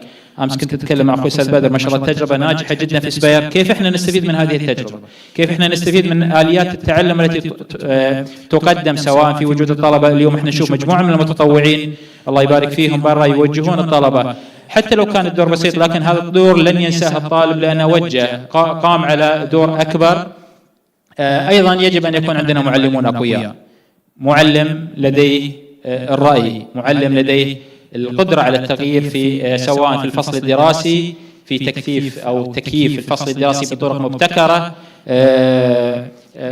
بطرق أيضا مختلفة. ولا نستطيع توفير هذا المعلم إلا إذا زودناه بالمهارات اللازمة في ذلك، سواء من التدريب المختلف، سواء أيضا من الأطروحات الموجودة. أيضا وجود صف آمن من خلال توفير مساحات محترمة وقابلة للطلاب. وأنا أتكلم عن الصف الآمن، هناك المعايير العالمية الآن تحدد أعداد الطلبة من خلال المتر المربع في الصف الدراسي. احنا قد يكون نعاني في بعض مدارسنا من تكدس الطلبة في بعض الفصول، ولا يعطي المجال الأوسع للمعلم أو التربوي أن يقدم ويأخذ راحته في إعطاء الوقت الكافي للطالب.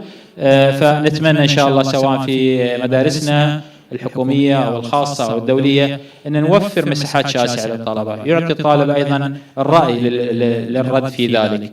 فهذه التوصيات نحاول قدر الإمكان أن يكون في تطبيقها شكل أكبر، حتى يكون لدينا بإذن الله إنجازات، وبناء عليها هذه جزء من إنجازات الأكاديمية التي قامت ولله الحمد من خلال 6 سنوات الماضية، من خلال جائزة التميز العلمي في فئة المدرسة وفئة المعلم ل3 سنوات متتالية، جائزة التميز المدرسي الخليجي من مكتب التربية العربي لدول الخليج العربي، كذلك جائزة المدارس الصديقة لدول الخليج العربي في فئة المدرسة والمعلم والطالب، جائزة المدارس الخضراء العالمية، وهذا المصطلح جديد أيضا على دولنا.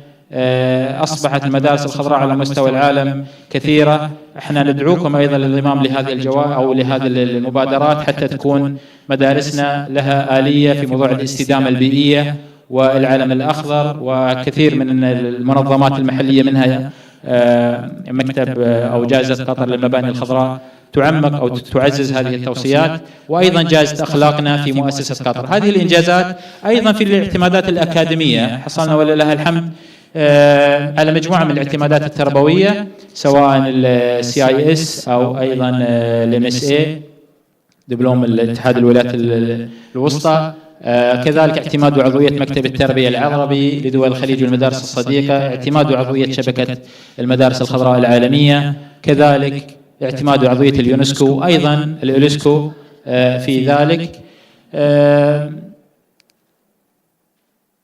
بنت لدينا دعم لشراكات ومعايير مستدامة أيضا هذه الطريقة من خلال تطبيق معايير المواطنة العالمية، من خلال شراكات متواصلة ومتفاعلة مع المجتمع المدرسي والجهات المختلفة، من خلال نسب عالية ولله الحمد في قبول طلابنا سواء في الجامعات والكليات سواء المدنية والعسكرية، كذلك من خلال النسب السنوية، ارتفاع نسبة الطلاب الذين يرغبون بالانضمام الأكاديمية. وانتم كما تعلمون بأن الأكاديمية هي أكاديمية داخلية بوردنج سكول، فإقبال قد يكون ثقافتنا وتقبل أولياء الأمور أن عدم وجود الطالب في فترة طويلة جدا، لكن إذا وفرت له كل الإمكانيات والبرامج سواء المسائية أو الصباحية أو غير ذلك، فأعتقد يكون لدى ولي الأمر شغف أن يكون دائما في هذا المجال.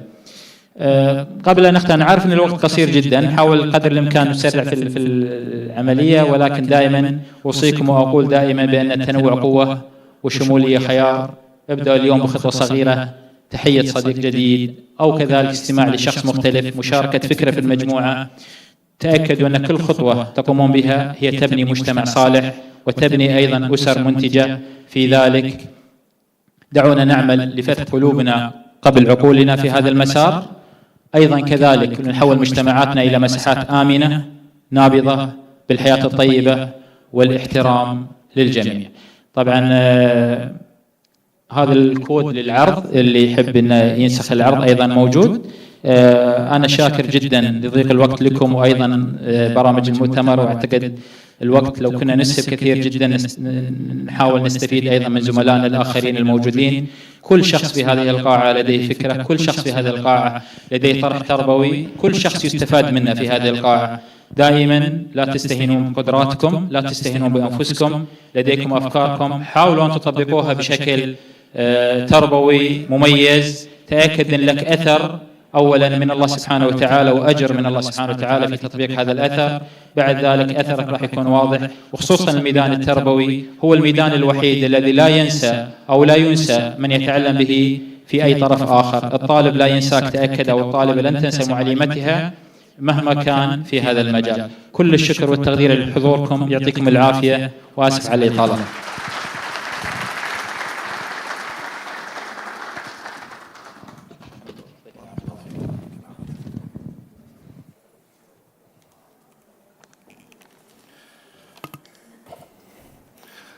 الكلمة الآن والعرض التقديمي هو للأستاذ خالد عمر ياسين، وهو مدرب محترف في مجالات التطوير البشري وتصميم البرامج التعليمية وبناء القدرات الأكاديمية، متخصص في تطوير استراتيجيات التعليم والتعلم، يعمل حالياً كخبير تعليم في أكاديمية أسباير، ويسعى لتحقيق التحولات الإيجابية في بيئات العمل والتعليم، مقدماً جلسات تدريبية تفاعلية وورش عمل متقدمة. فليتفضل مشكورا.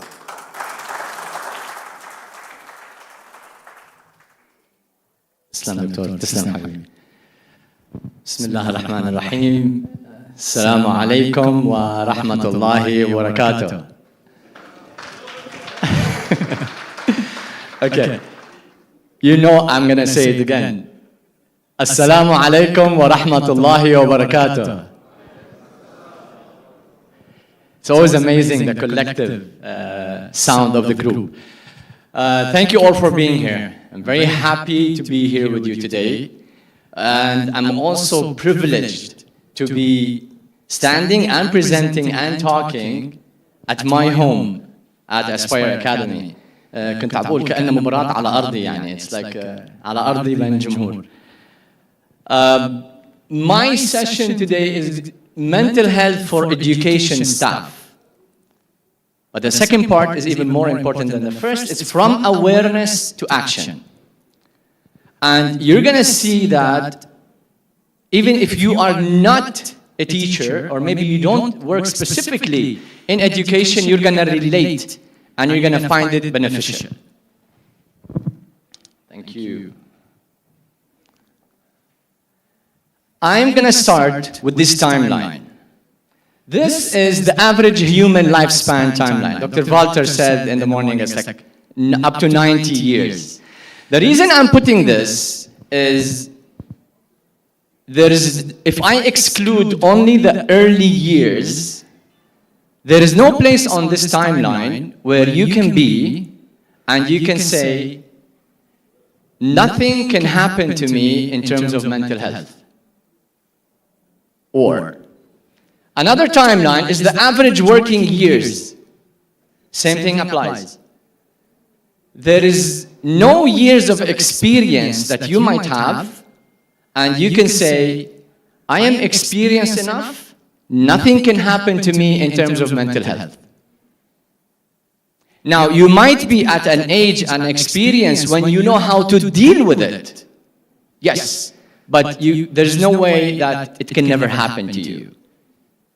Bottom line, no one is immune. Mental health ما حدا محصن إنما تصير معه. People who know me, they know I love to tell stories. So I'm going to tell you a very nice story. It's called The Hidden Weight.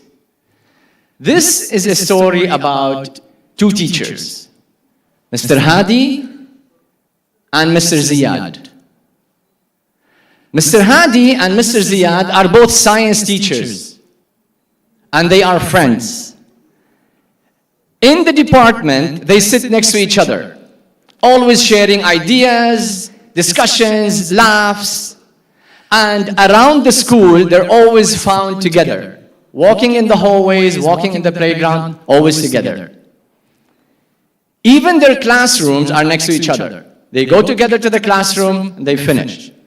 But lately, Mr. Ziyad hasn't been feeling okay. Clearly, there's something wrong. And he always talks and complains and vents to his friend, Mr. Hadi, telling him how hard it is to keep up with all the tasks at the school, and especially with what's happening to him at home. The situation stayed the same in the department meetings, in the professional development meetings, the same. Until one day, teachers at the school started talking. Did you hear what happened? No, what happened? They said there's a teacher in the science department had a severe panic attack, and they had to take him to the hospital. And they're saying he's in a critical situation. We went to the science department to see what's going on, and it was true. We saw that Mr. Hadi is the teacher who had the panic attack, and he had to be moved to the hospital. Did you see that coming? Did you expect it was Mr. Hadi? The opposite. Please raise your hands if you thought that it was Mr. Ziyad, the one who had the panic attack. Thank you. Why? Because we saw Mr. Hadi happy, energetic. We didn't feel there's anything wrong with him. And that's the challenge. Because first, it's called the hidden weight. The hidden weight. But I like to always refer to this. In terms of mental health, these things are like the iceberg. People only see what's above the surface. They forget that there's a bigger part under the surface, and that's even bigger than the part that's upper. So, what do people see? That's what people see. Performance inside the classroom, attending meetings, PD sessions, school events, administrative compliance, handing your work on time and doing everything on time, interactions with students and staff, tardiness and how many sick leaves you took. And the interesting part is the last two. And I tell you this, people who are not in the education system, they always say, yeah, sha'abalkun antu. Lots of breaks, Eid break, summer break, and you guys finish at 2. Lately, you won't believe this, I've been approached by more than 3 or 4 who want to become teachers. They studied business and computer science, and they want to become teachers. Why? Because of the last 2 and what people see. Now, what about the part people don't see? And let's go deeper. Lesson prep hours and late night grading, juggling dozens of hidden tasks, using holidays and weekends for work and working through illness. The best part for a teacher, if he's ill, you tell him, come on, take a break, take off. You say, wallah, yadbahuni my teammates. If I take off, it means they're going to have more like classes. If we go deeper, hiding personal struggles and personal financial stress. And if we go deeper, sometimes it's isolation, silent heartbreaks, and emotional exhaustion. Silent heartbreaks, I can give you this. Imagine you're a teacher and you're on a field trip, and they come and tell you, by the way, one of your students is missing. Immediately a silent heartbreak. Now, that's when we say it's the hidden weight. Because seeing and feeling are not enough to notice what's beneath the surface. What we need to genuinely care. And what do I mean by that? I read once something very nice, and it stuck with me all the time, and I say it always. Knowing is hard. That's why people judge. It's very easy for us. We say, this guy is always negative. This guy is always sad.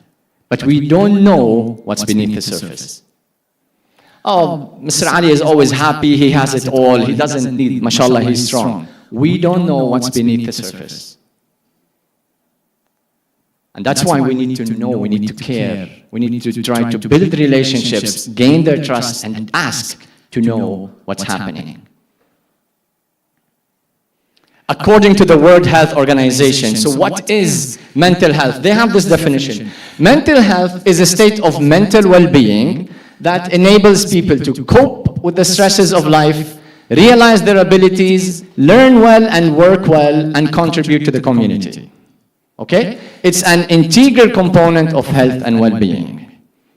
Teachers, we love to summarize, or we love to simplify a very simpler definition. It's simply, mental health is your inner balance and strength to handle life's challenges and to be able to use your abilities to learn and work effectively, and hopefully you contribute to the community. Now, I put a big word here. Across the world, teachers and education staff are facing a growing mental health crisis. Just, we were talking, me and Mr. Mahdi, and he was asking me, why did you guys pick this topic and this theme? It's because of that. The numbers are so scary in terms of mental health, in terms of education system. I can tell you this, you're saying crisis, so how severe is this? Watch this. The intensified consequences of poor mental health in teaching, and these are official reports, it's reaching more than 70% of education staff who report stress-related physical symptoms. Now, what are those physical symptoms? I'm going to put a slide with some of those physical symptoms, and please tell me if you relate with 1, 2, or maybe more. Difficulty sleeping, insomnia, mood swings, overeating, tearfulness, recurring headaches, forgetfulness, muscle tension, changes to appetite, dizziness, high blood pressure. Only Friday I was having a discussion with a teacher and she told me I had high blood pressure last week in the school. Panic attacks, undereating, difficulty concentrating. I'm sure most of us either relate to 1 or 2 or maybe we can add. And now, I'm not saying this happens only for teachers. No. This happens everywhere. And we are here talking about education staff. More? Other consequences, feeling emotionally drained constantly, using antidepressants, considering quitting due to stress, and it can reach up to reporting self-harm thoughts in some countries. Imagine that. So, I have this. I call this the dark valley.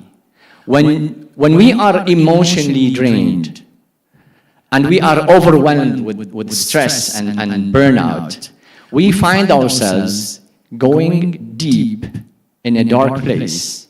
I call it the dark valley. This is a very dark place, and hope, energy are hard to find when you are in this place. And if you don't do anything here, this can go deep and can stay for a long time. But the good news is, with the right awareness and support and self-care, and of course, I totally believe the number one thing is your very good relationship with Allah Rabbil Alameen, you can pull yourself up and start going out from that curve. So what should we do? You're talking a lot about this crisis. Well, I tell you, education leaders and education staff and teachers. First, what should education leaders do? They should lead with empathy and fairness. They should make themselves available, check in and support staff and build connections with their staff. They should acknowledge the unseen work. They should do lots of team building activities because that builds relationships. They should be flexible, involve teachers more, and create safe channels for feedback. Yesterday, in the round table discussion, we mentioned something on that. And what do we do at Aspire? Why did I put this slide? Okay, I work at Aspire, and is it because I want to brag and say, well, I tell you this. As teachers, when we go observe lessons, we focus more on the what went well, not on the even better if. Why? Because we want to celebrate that. We want to celebrate the great stuff that the teacher is doing so that he keeps or she keeps doing it and then teach it to others. This is exactly what I'm doing here. I want to celebrate what the leaders at Aspire do, to celebrate them, and at the same time, maybe others can benefit. I work with lots of organizations, and I always say, not any organization can dare to say, we treat our staff as a family. Nope. At Aspire, they live that. At Aspire, the senior leaders treat all the staff as a family with lots of respect and lots of care. What I love that it's not only open door policy. The leaders are there. You go, you just walk in and you talk to them about anything. And the best part, they are all approachable. You will see them all the time in the walkways, and they will not wait for you, whether it's Mr. Badr, Mr. Jassim, Dr. Isa, and all of them. They will not wait for you. They will approach you and they will say hi. This is very important. We do lots of team building activities at Aspire. HR does so many social events for us. LDP active. We do our own thing. We watch movies. We go to the water park. I was going to remove the water park because the teachers didn't like that. I don't know why.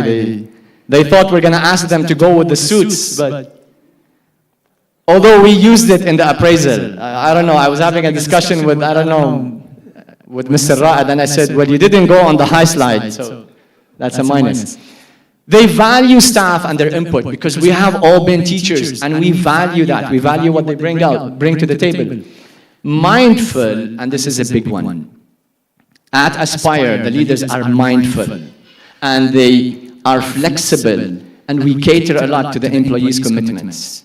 We know this person has lots of things going on back at home with the family, so we always take care of that. We involve teachers. We have lots of initiatives that are all driven by teachers. At the same time, move your body. We are Aspire Academy. So of course, in terms of sports, our staff play football together, play paddle, they go to the gym, swim. And if there's any international event, we encourage them. Wings for Life, we gave our staff off. You want to go run Wings for Life? Take off and go. Enjoy it. Of course, marathon, and we encourage them on the camps to participate. Now, this is very important. Mental health is part of the leader's role, but it's your responsibility. You need to do something about it. So what should the teachers and the staff do? Prioritize self-care. I love what Matt said in the morning, the 5 F's. And every time, I tell you, I was one of them. Whenever someone tells me, you have to sleep well and eat well, come on. It's a big thing. This is research proven of how important it is. Dr. Walter said so much about this.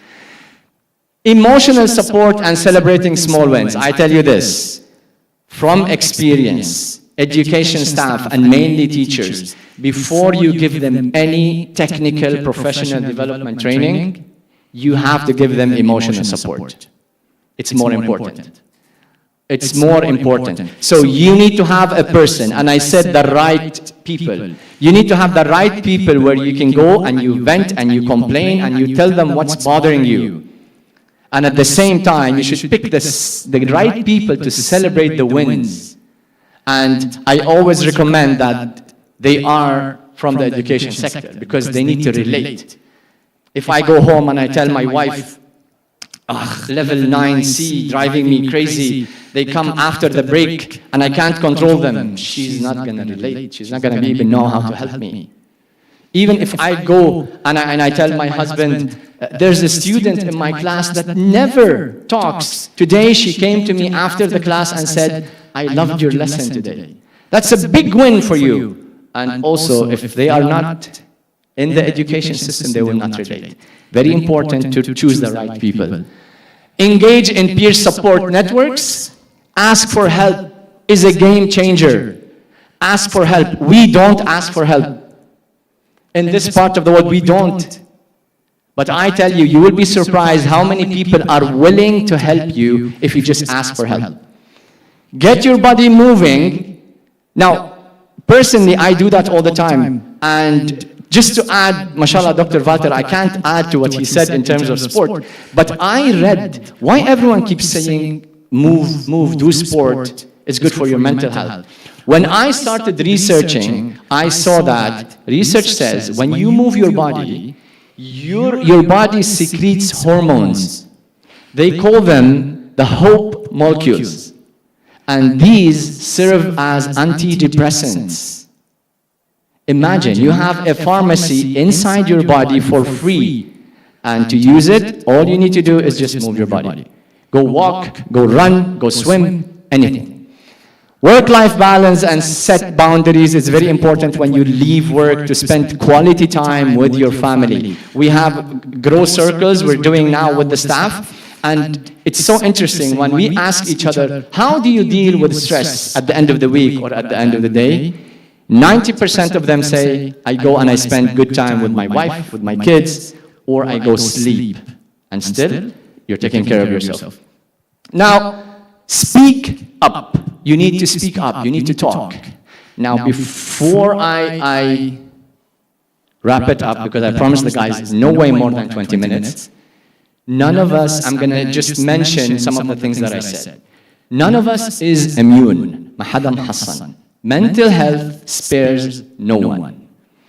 At the same time, I said mental health is part of the leader's role, but it's your responsibility. You need to take action and do something about it.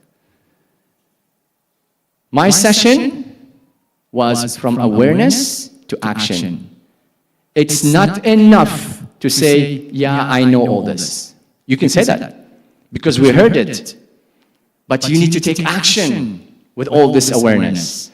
And now, the last thing was the hidden weight. The hidden weight is... The hidden weight? I said the story about having a hidden weight. Now, I work at this place, and I've been saying all those amazing things about Aspire and what we do, and about the leaders, and yet, I am here carrying a weight that none of you can see. And it started to bother me, started to make me sweat. And I need to do something about it. So I am going to take action now, and I'm going to remove it. And I might need some help. Might need some help from a friend. Yes. You didn't see that, right? 6 kilos.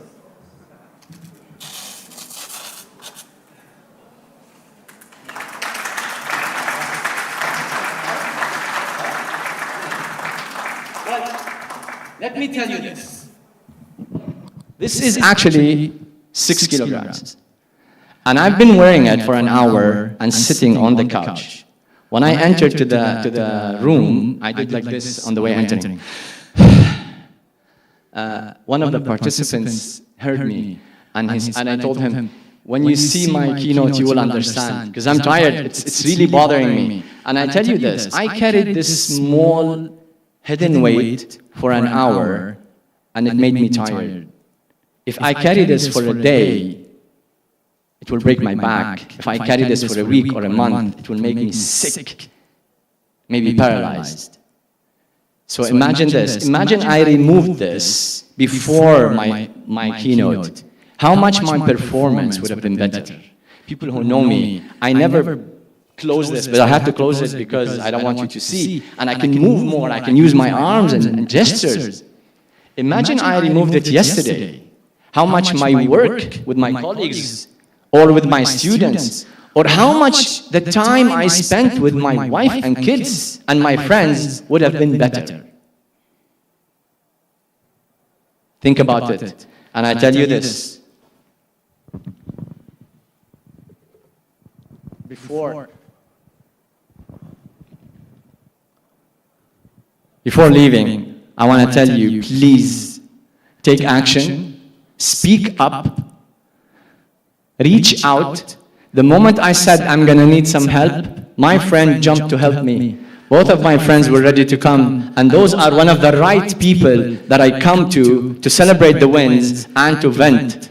But there's an army I know that are ready to help me if I ask them. Please raise your hand if you would help me. I love you guys. You will be surprised how many people are ready to help you. Just ask, speak up and ask for help.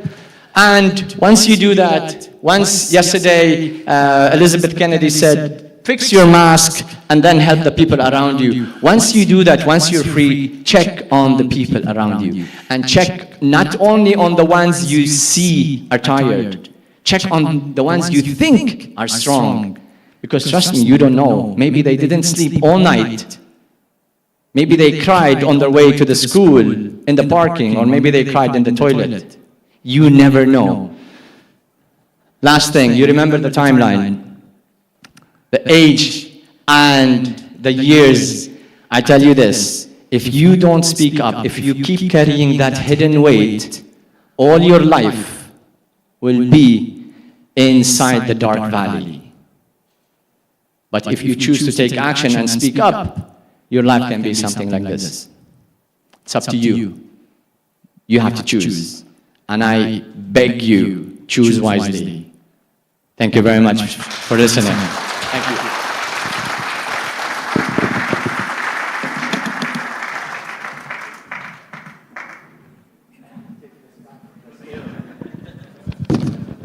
The sports people are going to say, hey, bring the best line. شكرا للأستاذ خالد ياسين على هذا التقديم القيم. والآن إن شاء الله نبقى الآن مع استراحة الصلاة في الغرف المخصصة، ولمن يود أن يتناول وجبة خفيفة على أن نعود إلى القاعة هنا إن شاء الله بتمام الساعة 12:10 لحلقة نقاشية ثرية أيضا مع الأستاذ خالد ياسين، وجزاكم الله كل خير. الساعة 12:10 إن شاء الله نجتمع مجددا في القاعة. يعطيكم العافية.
ايه ابطل شويه كده حاجه للذكرى يعني. لسه شويه فاضل شويه.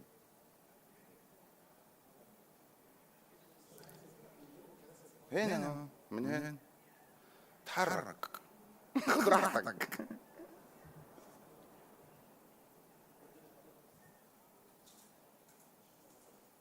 كده شويه عشان الجوتي يطلع.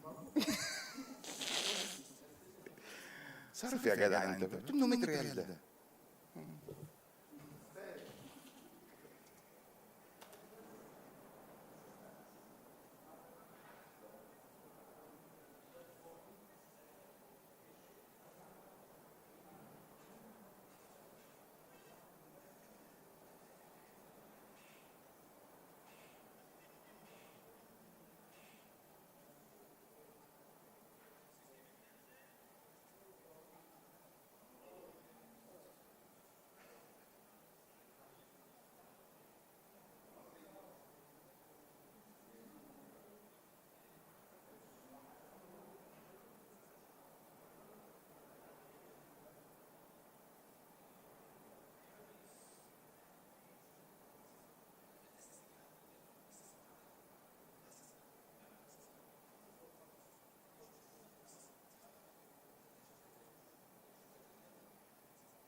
الله يعينك.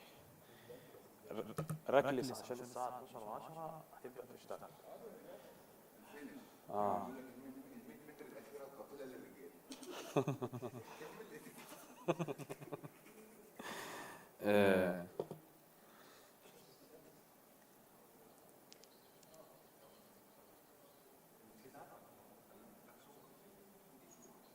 اعطيني ماشي، اعطيني الباركود اسجل.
في جلسة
بسم الله الرحمن الرحيم. مجددا حياكم الله.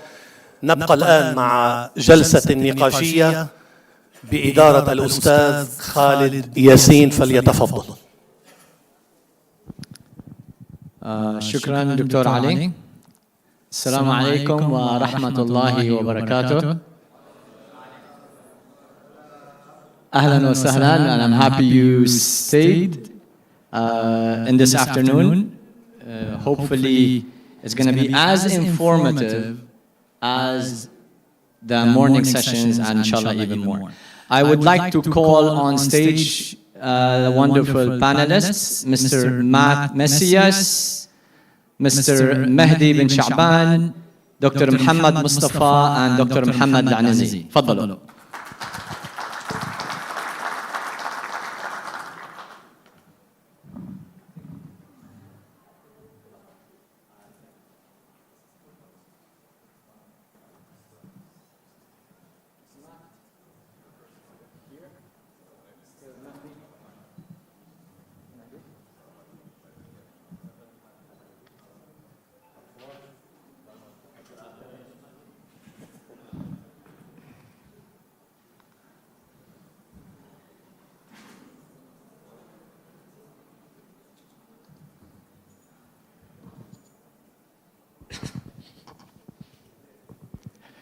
Okay. Bismillah. Good afternoon, everyone. It's a privilege to welcome you again to this important discussion on social being, belonging, and the continuous pursuit of inclusive, sustainable educational environments.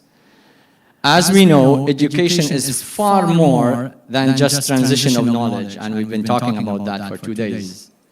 It's a foundation for personal growth, community cohesion, and lifelong success. At the heart of this lies well-being and belonging. The emotional and social conditions that allow students and educators alike to feel valued, supported, and connected.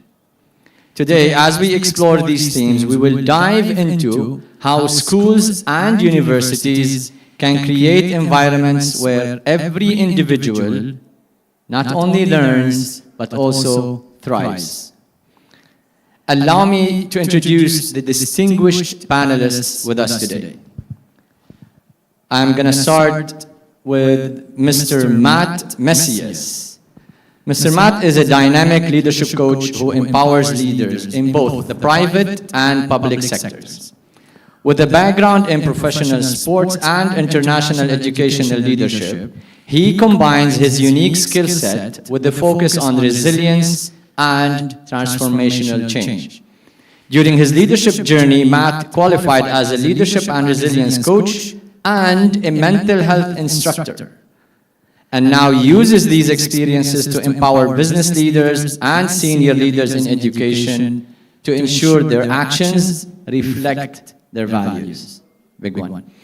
He is the founder of Matt Messias Impact Leadership. Welcome, Matt. My friend, Mr. Mehdi bin Sha'ban. Mr. Mehdi serves as Executive Director at Qatar Foundation, where he oversees a network of schools dedicated to academic excellence. Over the past decade, he has played a pivotal role in advancing QF's educational mission, holding key leadership positions, including Director of Qatar Academy Doha, Education City High School, and the Education Development Institute. He's a passionate advocate for educational innovation, and he's dedicated to fostering pedagogical excellence, enhancing leadership capacity, and developing effective educational systems. Welcome, Mr. Mehdi. Happy to have you here. Dr. Muhammad Mustafa. Dr. Muhammad is an assistant professor of educational leadership with over 20 years of experience across the Gulf and the USA. He currently serves as an adjunct professor at Lusail University and Arkansas State University, the Qatar program, and is an educational expert and program designer at the Arab Educational Training Center. Dr. Mustafa holds a PhD in educational leadership and has held leadership positions such as the Dean of Student Affairs and the Director of Student Services. Welcome, Doctor. And الصديق العزيز دكتور محمد العنزي الزميل. دكتور محمد العنزي من الخبراء الأكاديميين في المجال النفسي والتربوي.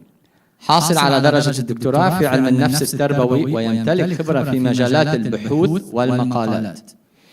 وهو محاضر في المجال النفسي والتربوي ومؤلف لعدة كتب في المجال السلوكي والتحفيزي وإدارة الذات والعلاقات. يملك الدكتور يعمل الدكتور محمد كمستشار نفسي في أكاديمية أسباير، وعمل كأستاذ جامعي منتدب سابقا في عدة جامعات قطرية، ويقدم برامج تلفزيونية وإذاعية. قلت له للدكتور محمد، لأنه هو بيقدم برنامج على التلفزيون، قلت له عادة أي واحد بيروح على التلفزيون من الزملاء بيقول بيعطوني محاور وبيسألوني أشياء غيرها. قلت له راح أعمل فيك أنا نفس الشيء. I'm gonna pay back to all the people you did that.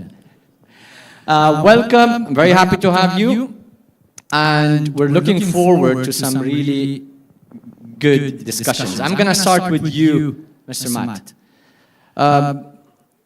Considering the pressures of modern education, what innovative practices or policies have you seen that effectively support educator well-being while also nurturing inclusive environments for students?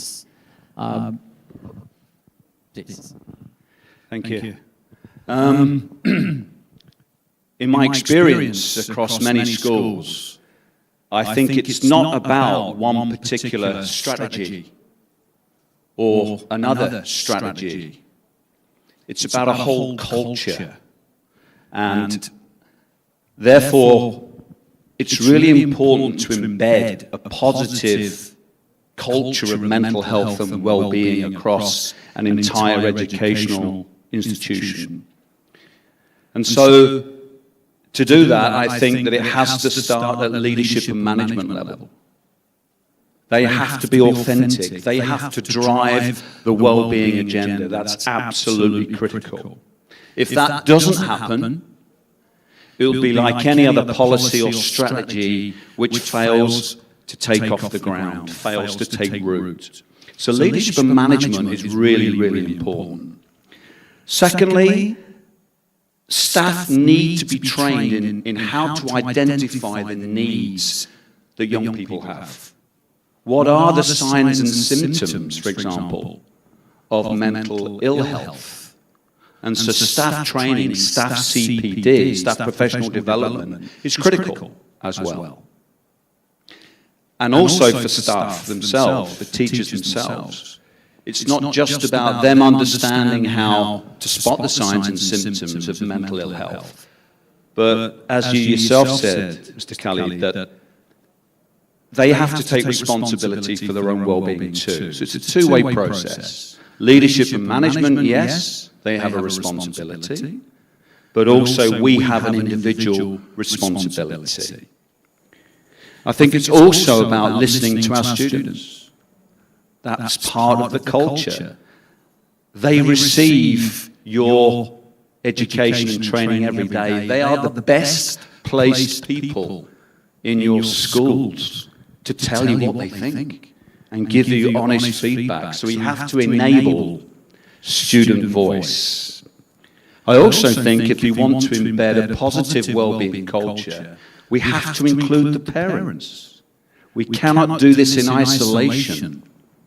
Because if we are just imparting valuable well-being knowledge in school and the child goes home and it's a completely different atmosphere, it's not going to be embedded.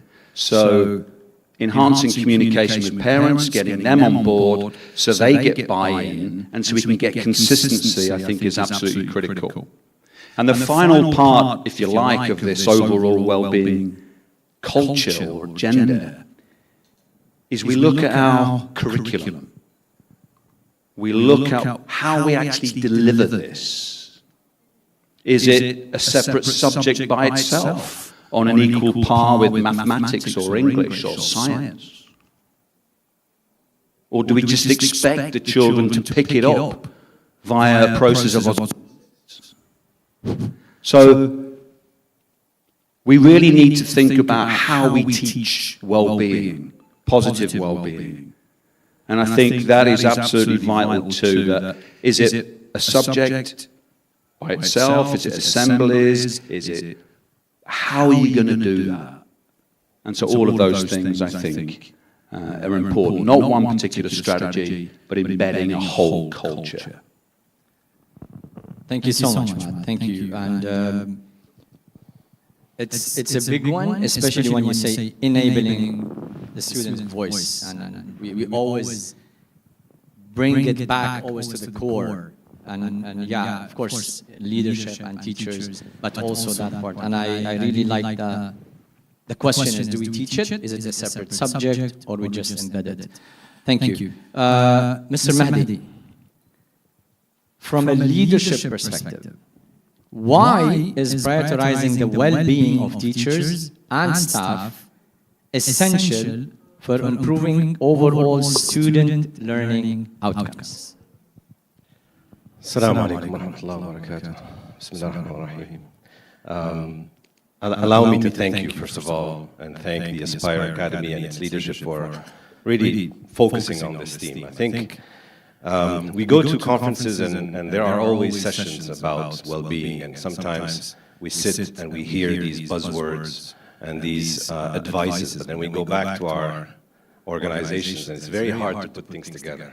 But I think there's something genuine in the way you approach this, and I've been only here for 2-3 hours now. Fantastic session, Mr. Khalid, that was really inspiring. The question that you're asking is the connection between staff well-being and student achievement. So in education, we have an industry standard in terms of research on what has an impact on student learning. And that is John Hattie. If you don't know him, then you should look him up. The research that he has been doing for the last 2 decades is about this. And every now and then he refreshes this research with more and more evidence. And the factors that he lists that have a direct impact on student learning or student achievement, none of them has staff well-being explicitly put in there. And yet, we need to dig a little bit deeper, and you will see that the top factor that has a direct impact on student learning is something called educators' collective efficacy. So what this word means, collective efficacy, it means that if you go into a school and you find a group of educators, together they feel that they can have an impact. Together, they feel that they can make a change that is expected of them. Now, that's the top level. That's what you want to see in an educational institution, whether it's a school, a university. If you walk through the school, and some of it was felt when I came into this building, is that you feel that people feel empowered. They have a collective responsibility for what's happening in the school. They feel that they understand what the mission is, and there's a sense of purpose to get there.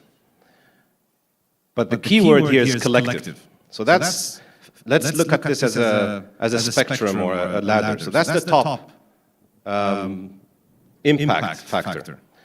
The one below it, or the stage below it, is when you have teachers and educators who have self-efficacy. That's when you hire people who have competency. They can teach. They feel that they master their subject knowledge. They know what they're supposed to do. But alone, they won't have as much impact as together. So again, that's one step lower. In fact, a teacher who has self-efficacy moving to a school, looking around them and not feeling that there's a collective around to help and support and work at the same level of expectation, can feel demeaned and underwhelmed by what's happening in the school. And then you have the majority of schools around the world are at that stage, and it's an unfortunate reality, where most of their educators are what we call managing workload. If you are in a school where the word workload comes a lot, that means that you are far from that collective efficacy. If teachers are managing workload, students are getting by. You may not see, and there's the invisible load and invisible weight. You may not see any crisis at the school, but you will not see exceptional learning. You will not see the type of growth that the collective wants to see. And then there's the bottom level, which is the crisis level. And that's where you have staff in burnout mode. When staff, even if it's one teacher in a school that feels that they're going through burnout or a level of stress that stops them from functioning, the entire school is in crisis mode. Because every student who encounters that member of staff is not only not learning, but is being directly harmed by being in proximity with that teacher and educator. So I guess the answer to your question is that if I look at that spectrum, and I'm a leader in a school, I would like to make sure that that fourth category does not exist in my school. That's the number one priority. That means that we create conditions and all the tools, and I wouldn't be able to say it better than Mr. Khalid or Mr. Matt here, who's an expert in terms of mental health. How do you prevent these issues from happening? How do you prevent burnout from happening? But that's the priority. And then you work your way to the point where you really look at what are the initiatives that you want to spend your time on for that collective efficacy to be put in place. Thank you. Thank you so much, Mr. Mahdi. Yeah, thank you. It's really important, you mentioning the burnout, and we kind of focus on how the burnout negatively affects the teacher who's burned out, but again, how much it harms the student when the teachers are burned out. And I love the collective efficacy. It's really, it just reminded me of a movie of a very powerful band, and the band leader told one of, the guys who were playing, he said, people hear the band. So when you are part of that collective group, there's always magic. Thank you, Mr. Mahdi. Dr. Muhammad, since you are coming from higher education, what are the key challenges that diverse educational environments face in fostering a genuine sense of belonging among both students and educators? Thank you for the question. It looks like a very easy question. Yes. But I would go more like in deep details. I have 13 points to answer this question. But first of all, I would like to thank Mr. Jassim Al-Jaber for inviting me to this conference, this valuable conference. I met him in a Smart Tech conference before, and we have the invitation. Thank you very much. And I would like to thank Aspire Academy for inviting me to speak about this very important topic that I taught in many courses at university level. But unfortunately, I didn't see it in any course subject in schools. By the way, I feel that I'm shaking, though I have a lot of experience talking in conferences. And I think, no offense, that I feel I don't belong to the conference. Is it a problem of belonging to the conference? Because I try to mix myself with you guys, but I see there is a kind of difficulty indulging in discussions with you. And that's part of the belonging problems that we might face in different places. No offense, I'm just observing. Anyway, I would like to answer the question by asking a polling question.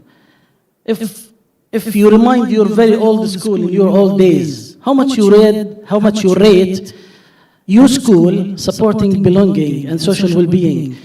Who rates his or her school as A for social well-being and belonging initiatives? Who can rate his or her school as A? Excellent. Just one? You mean when you were at school, right? Yes, in the old days, when you are a student. Just one? B, 2, 3, 4, out of 80, let's say. B, who can rate his school as B? Let's say very good. Just one? C and D is the majority. C, D, mashallah, the majority. So it looks like that we have a problem with belonging issues, especially at both levels, schools and universities. And I am very fortunate that I come across in education at both levels, school level and university level. I have been like about 22 years in teaching. I started with schools, private, then honor schools in Jordan, then I went to community colleges in the US and different countries, and then I am a higher education teacher in like 6 universities before. Now to answer your question, I just have some points in sequence, in order, and the language might be hindering belonging to the place. And I have been before to Turkey, by the way, and you know the difference between English, Arabic, and Turkish language. I wasn't easily I wasn't comfortable being adjusted to Turkey because the language was the biggest challenge to me, though I have an Arabic and English language at advanced levels. But I felt that I didn't belong to that place because I wasn't able to speak Turkish. I was in like sessions, extensive sessions, but the grammar, the structure, the morphology of the language is difficult. So I felt myself isolated. So I believe language is the most important challenge for belonging. The other one is bullying, stereotyping, and bias practices in schools. And to start with bullying, I have 2 statistics. Unfortunately, there is one astonishing, surprising to me and to you, and it's based on research. The first one is the bullying in the Gulf states ranges between 12.6 to 83.3. And the surprising fact from TIMSS ranking, TIMSS stands for Trends in International Mathematics and Science Study. They rank Gulf countries based on bullying, and specifically the verbal bullying. And it was found that, no offense, Qatar was the highest in the verbal bullying among the Gulf countries. So it has the highest percentage of bullying, the verbal bullying. And the lowest one is Saudi Arabia and United Arab Emirates. So this is surprising to me. The bias and stereotyping practices, and as you all know, we do need to define them both, but they are like very big challenges. For example, stereotyping. I was in the US for my PhD study, and there are a lot of stereotyping practices, but you need to overcome this. One of the examples, they say like, Asian people, Asian students, and Indians are very smart in math, and this makes teachers create questions that are hard for these 2 categories of students because there's a stereotype that Asian students are very smart in technology and math. So this is one of the challenges of feeling like belonging to the place when you hear that kind of examples of stereotypes. Another challenge, and it's mentioned by one of our distinguished guests, is the teacher workload. When the teacher workload is very high, and a lot of classes in the week, so this will weaken his ability to build meaningful relationships with his students. So this is a big challenge. The other one is cultural and social diversity in the place. For example, if you ask a group of students as a teacher to design a presentation and they are from multiple nationalities, X, Y, and Z, X might have a loud voice interacting with the students. Y has always telling jokes to ease the tension of the work. And the last student always nodding yes to what has been achieved. If a teacher doesn't understand the cultural differences between, social differences between these categories of nationalities, he would fall into misunderstanding them, and the assessment would be a faulty one. Because he should know that each culture has its important way of speaking. A loud speaking is not an indication of a smart people or a fluent one, because in some cultures, silence is valued, and it's an indication of cultural respect to other nations. So for a teacher, he should be trained to understand the cultural and social differences among learners. So this is one of the challenges. The other one is fragmented student support system. I worked in schools, and I didn't find that there are levels of coordination between specific departments on student social, emotional, academic needs. And by the way, frankly speaking, both at school levels and university level, I haven't seen before that the student has a psychological problem, and then emotional, and then academic, and these are all problems that build on each other. That system has been missed. I didn't see it, frankly. So this is one of the challenges. Just 4 challenges, I'll finish. Okay, Just 2 points? Yeah. last 2 points? I need to mention another 2 points. Okay, Yes. go ahead. The other one is, especially in the Gulf countries, teacher turnover.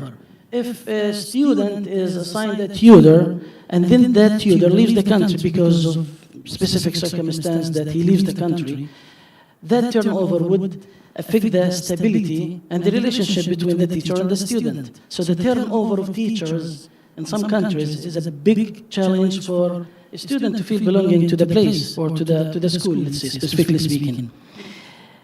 And the last one is the teacher training, as I said. Teachers should be trained on how to deal with cultural, social differences between students. And I will give you statistics, just one side of statistics. It has been found in statistics, mixed method study, it found that 1/3 of Qatari students reported that they didn't feel they belonged to the school. So this is one of the facts from Scopus Research, Wiley Online Library. Another study, the last one, a study across Saudi Arabia, UAE, and Qatar from PISA 2022 sample, they found that selecting school to parents from these countries matters a lot for well-being and the feeling of being involved in the school. So 80% of these parents find it like very important to choose the school, and it's not a random process because they believe that there is bullying, belonging issues in the school. So they are very careful selecting the schools. So thank you for letting me. Thank you. Yeah, thank you. Yes. Thank you so much, Doctor. And it's really interesting when you asked us about our schools. You took us back, and we were popping the question now, are we still doing things the same that was happening to us while we were students? And you mentioning bullying, and it's a good opportunity that we have an expert. اللي تفضل فيه هلا الدكتور. So if I can just clarify in English, how can issues such as discrimination or bullying be effectively addressed to promote belonging with educational institutions? تفضل دكتور. جميل، شكرا لكم وشكرا لنا على إقامة هذا المكان وهذا الملتقى الجميل، التظاهرة العلمية الجميلة. اليوم حديثنا عن القضايا أو خلينا نقول المشكلات السلوكية اللي يعانيها بعض الطلاب، تنمر أو يتعرضون لبعض الأشياء مثل التمييز وغير ذلك. طيب، بداية خلونا نبدأ نتحدث اليوم عن عافية، عن رفاه نفسي، عن أمور هي نفسية أكثر ما هي تعليمية وأكثر ما هي علوم أخرى كالاقتصاد أو كالعلوم الأخرى. بما أننا نتحدث عن علوم السلوكية هذه، نتحدث عن إنسان، نتحدث عن سلوك يبدر من هذا الإنسان، سواء كان سلوكا في عقله أو في سلوك يظهر ظاهرا على سلوكه. لكن السؤال، خلينا ندخل في العمق الآن على أساس نبصر وندرك شوي، لحظة إدراك كما يقال. هل في فائدة للعلوم السلوكية؟ هل في فائدة لعلوم النفس؟ هل في فائدة لعلوم الاجتماع؟ هل في فائدة لعلوم أستاذ هيثم ترى؟ هل في فائدة للعلوم هذه؟ أم يقول لي كذا؟ قال لك لا. يقول لي لا.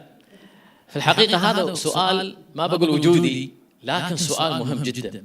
هذه الجامعات أنشأت ووضعت علم النفس، ووضعت الاستراتيجيات جديدة في العلم الإرشاد وغير ذلك. وهل فعلا يؤثر على الإنسان هذه العلوم وتؤثر هذه العلوم على الإنسان؟ هذا سؤال يعني خلينا نسأل أنفسنا فيه. في الحقيقة نعم، هناك تأثير لهذه العلوم على الإنسان، لكن لا يعد هذا التأثير إلا في مكان واحد، في مكان تفكير الطالب. يعني إذا وجهنا هذه العلوم السلوكية للطالب نفسه، ما الذي يغير في الطالب هذه العلوم اللي يتعلمها الأخصائي النفسي أو الاجتماعي أو المربي الأول هو المعلم، مش أرسطو، أنتم المعلمون.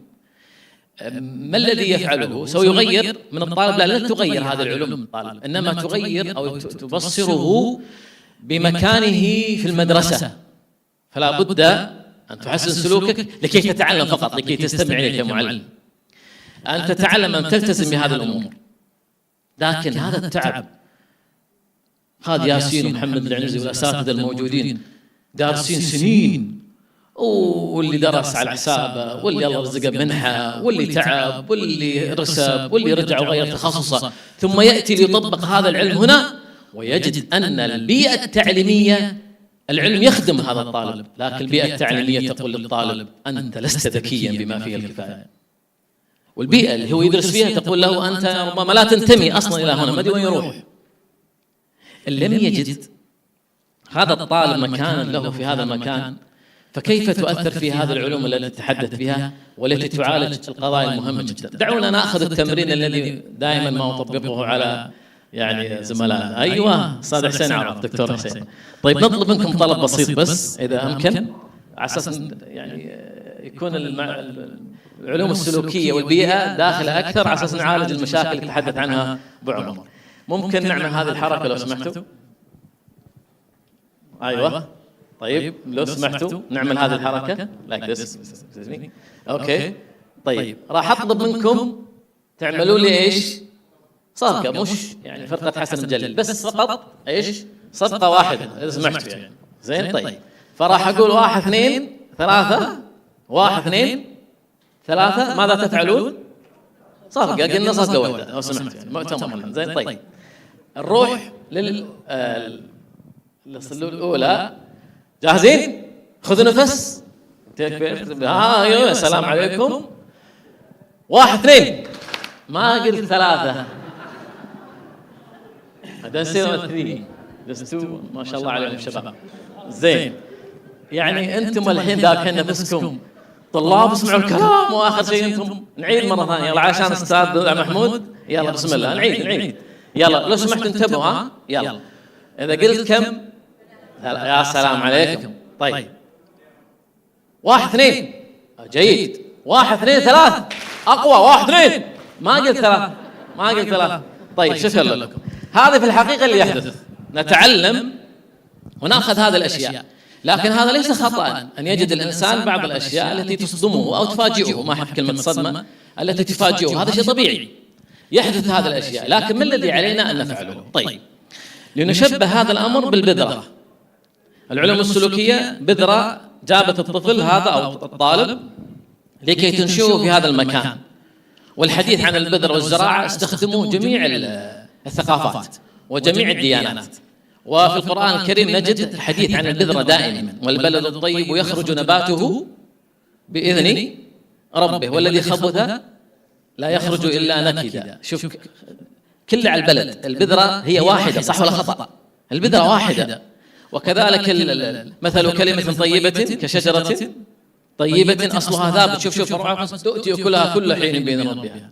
أما الخبيثة فالعكس، البيئة اللي أفسدت هذه الشجرة، ولو هي كانت نابتة. نعود للبذرة. إذا البذرة هي بذرة موجودة الآن ستؤتي أكلها وسيقوم هذا العود المياد يقوم، لكن المشكلة في وين؟ في هذا الساقي أو هذا البستاني. ماذا يفعل البستاني أو الساقي أو الذي يعهد هذا؟ سيراقبها، بل يعرف هذه البذرة أولا هل هي مستعدة لأن تنشأ في هذا المكان أو لا، بل ويغير استراتيجيات الزراعة ربما يقطف هذه قبل أن تكون مثمرة ليضعها في مكان مثل برادات الآن لتخضر وتثمر أكثر. إذن أول طريقة لكي نعالج ونقف على هذه المشاكل أن نحسن من هذه البيئة الموجودة. لا تنتبه للمشكلة الآن، المشكلة موجودة، سيحدث تنمر، سيحدث بعض المشكلات السلوكية، لكن ماذا أعددنا للبيئة التي حولنا لحول هذا الطالب؟ كلمة للينكولن الحاكم الأمريكي السابق القديم، كلمة قالها جميلة جدا، قال نحن لا نعد المستقبل أو لا نعد شبابنا للمستقبل، بل نعد المستقبل لشبابنا.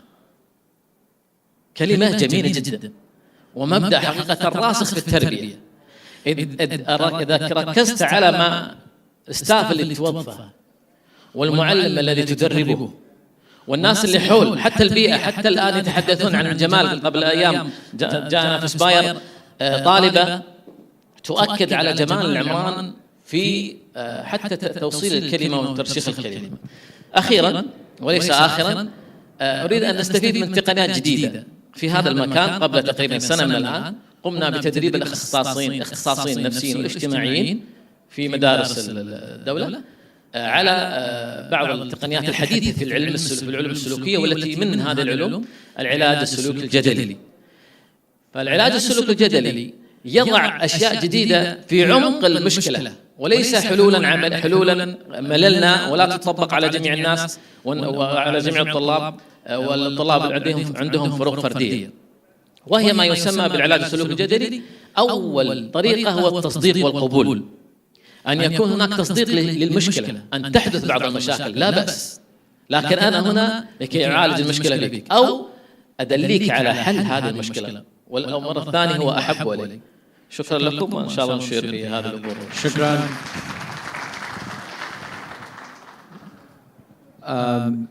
Again, it's not only the seed, it's controlling the environment and the surroundings. شكرا دكتور محمد.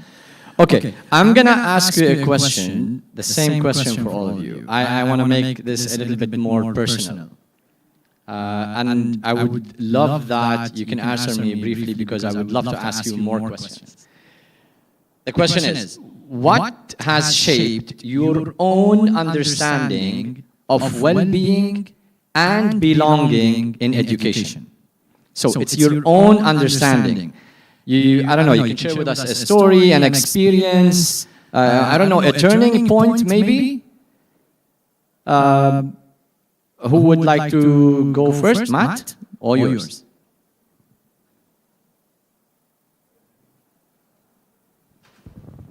Thank you. Pleasure. In the break time, I was chatting with some colleagues from Poland over here. Give us a wave. And we were talking about the importance of caring for each other. And this was brought home to me with a personal circumstance of mine. When I was a young physical education teacher, I was at the go and be with your dad, spend whatever time you need there. And I started to say, well, hold on, I can't. He said, the conversation is finished. Go. People don't care what you know until they know how much you care. And so that was a lesson for me when I eventually became a leader, of the importance of putting care first of all, relationships first, and results second. Amen. Love that. Thank you, Matt. Mr. Mahdi. Thank you for sharing. I come from a background, before becoming an educator, I was a mathematician. And rational thinking and the world of mathematics doesn't have space for any feelings, and well-being was not. The math department here are very happy. Yes. These are my people. So for the first, I would say, 15 years of being a teacher, and also, I'm also Algerian, so I don't know, for those of you who know what Algeria is, we don't have space and time for feelings and well-being. So it didn't really help. But when I became an educator, I started educating students outside of my country. And for many years, I was approaching my subject with one way to approach motivation of students, and that is resilience. Just like sports, the word mathematics in Arabic has the same root as sports.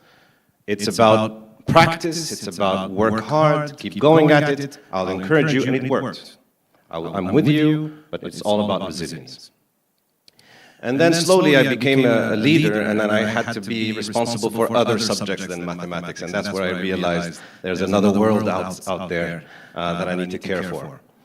So fast forward 2022, I took over, it was 1 year after the COVID pandemic, and I became the director of Qatar Academy Doha. For those of you, I'm sure you know about the school, it's a big school, and it's a big school in size, it's also a big school in its importance in the country.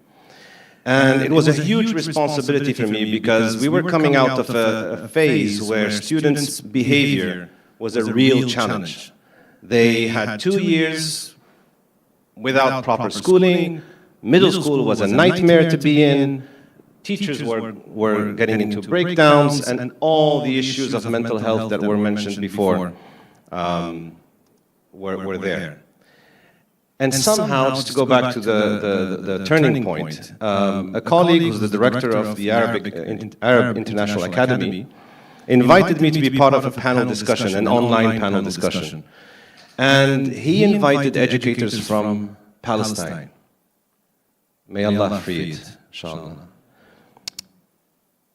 And there were educators in that panel discussion who had a perspective on education and on life that shattered me. They had a sense of purpose that was so strong that it drove everything. And yet, they understood the meaning of well-being and caring for each other. They understood that there's time, even though things are uncertain, very difficult, no resources. They had to go through multiple, they were telling stories about how many checkups and how many filters they had to go through to be able to reach school. And yet, they thought that there's time for them to take care of each other, as in educators, so that the students find a caring environment around them. So for me, that was a big turning point, because one, I went back to the staff room energized by one additional thing from resilience, and that is a sense of purpose. But also, I made the commitment that I will care for the human being before I care about the subjects, or about the learning, or about the data that is going to be shown. Thank you. Thank you for sharing, Mr. Mahdi. Thank you. Doctor. Yeah, I would like to answer your question on 2 experiences and 1 research study that I conducted about the same topic. And let me start with the research. I have a joint research that is academic advising and student retention. Is there a relationship?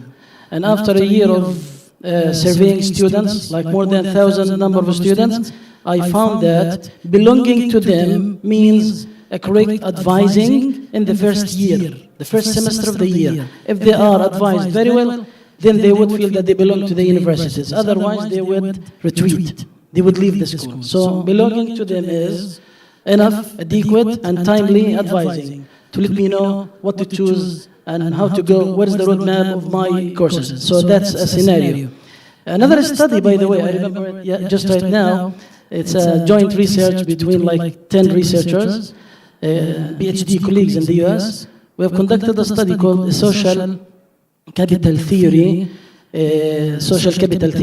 and its effects on students, also retention. And this social capital theory is a theory by Stanton Salazar, I think his name. He's saying that in the first year, there are different aspects of belonging that they should be met in order for students to be satisfied staying in the place.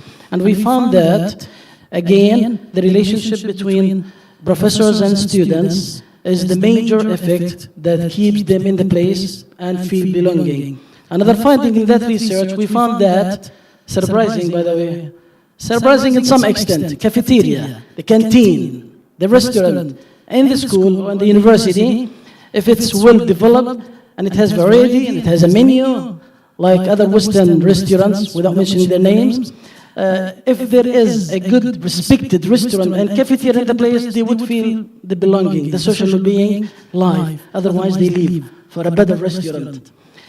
In the same study, we found a third finding, also astonishing to me, and maybe to you, is the parking lots. They say in the survey that we come usually late to the class because we work. They are graduate study students. They say when we come late to the class, 5 minutes after the beginning of the class, we move around the campus to find the parking, but we don't find. So what is this campus that doesn't give enough parkings to us. They don't care about us. So we don't belong to this place. We need to move to another university. So don't underestimate these findings because they are the major effect of letting them feel belong or not. Personally, 2 experiences. In the US, I started my study with my wife together on our expenses. So she has the scholarship, but I didn't have because there's one available. And at that time, I work as a parent, and I work in the university as a part-timer, and then I work after the school in a restaurant for the first year of my study. And you know the assignments of the PhD study, you know, they took like months to finish. So with all these pressures, I didn't even feel that I belonged to the university. I hate it. I hate my study. I hate the day when I decide to go to the US to study because it's all pressure. I was in my country receiving a good salary for my master's degree, but why all those pressures? Why do I need to practice them? There are no people help me to make my life easier than this. So after a semester, my department head, Joe Bennett, Professor Joe Bennett, and Jean Patterson, they call me for their office. They say, we don't see you. We don't see like you interact with us. You don't come to class motivated. Let's have a solution for you. And they found me a scholarship in the library with a good salary and a tuition waive. So I love that time when they decided to give me that scholarship. So to me, belonging is tuition waive, and reduced workload. So it depends on the case, and it depends on the people, it depends on the culture, and it depends on the country. It depends on the situation. Okay. Thank you, Doctor. Just for the sake of time, because thank you. I know the guys started giving me.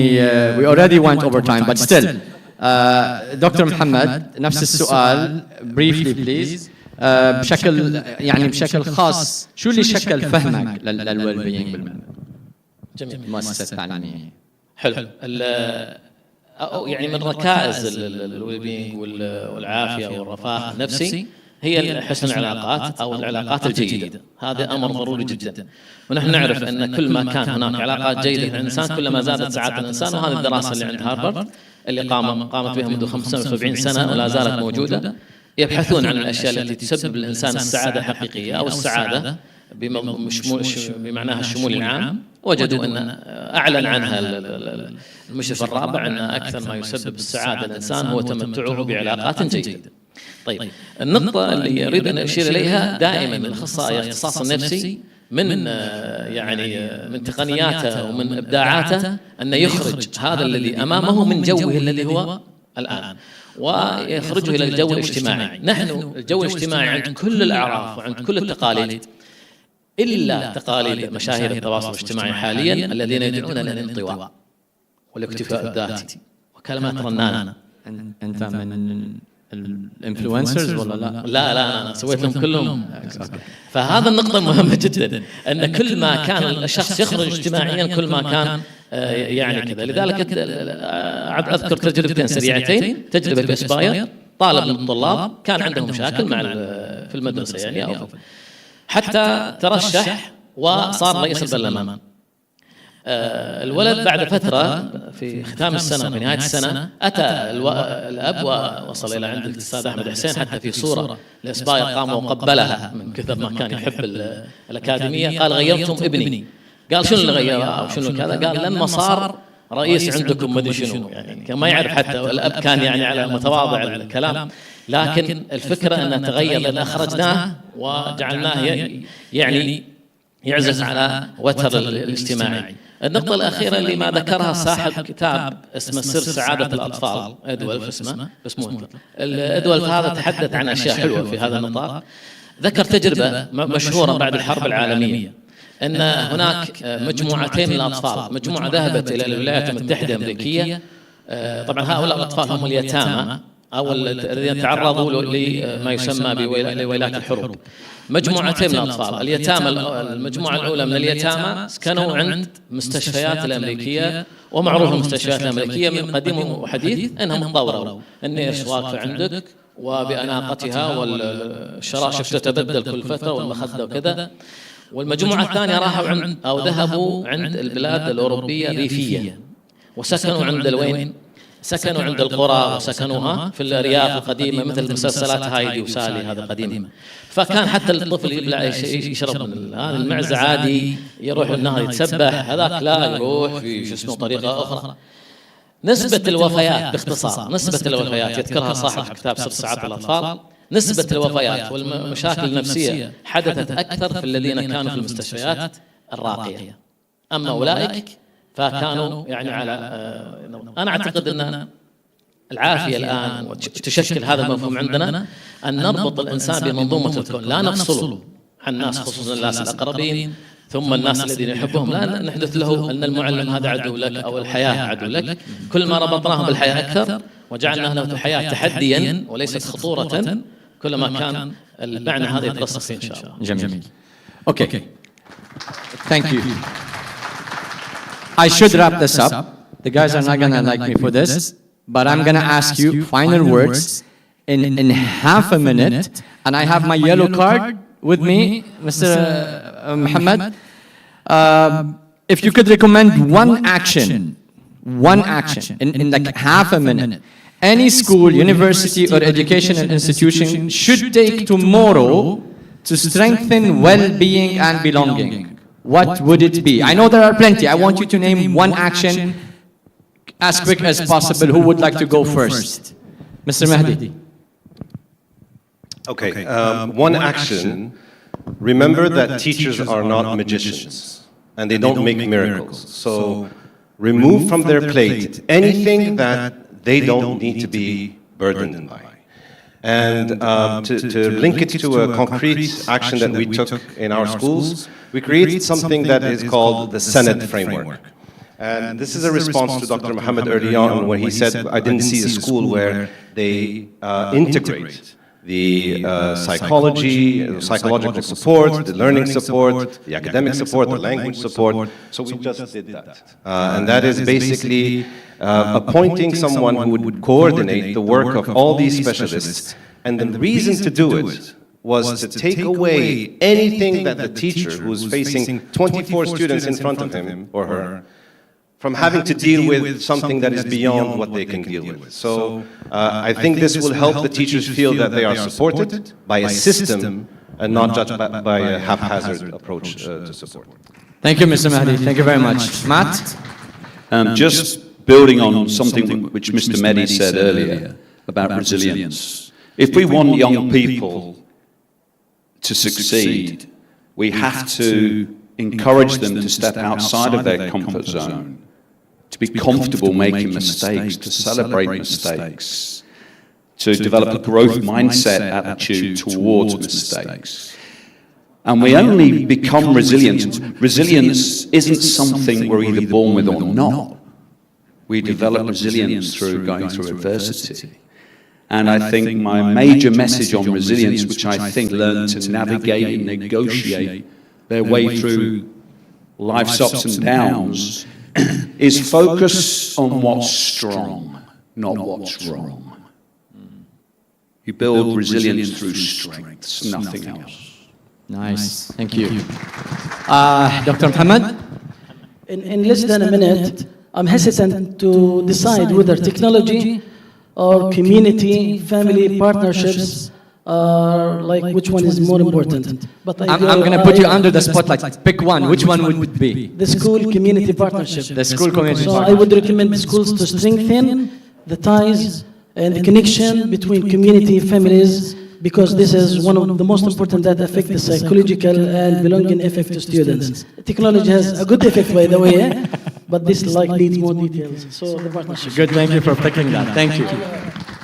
دكتور. يسوون مثل ما يسوون سباير.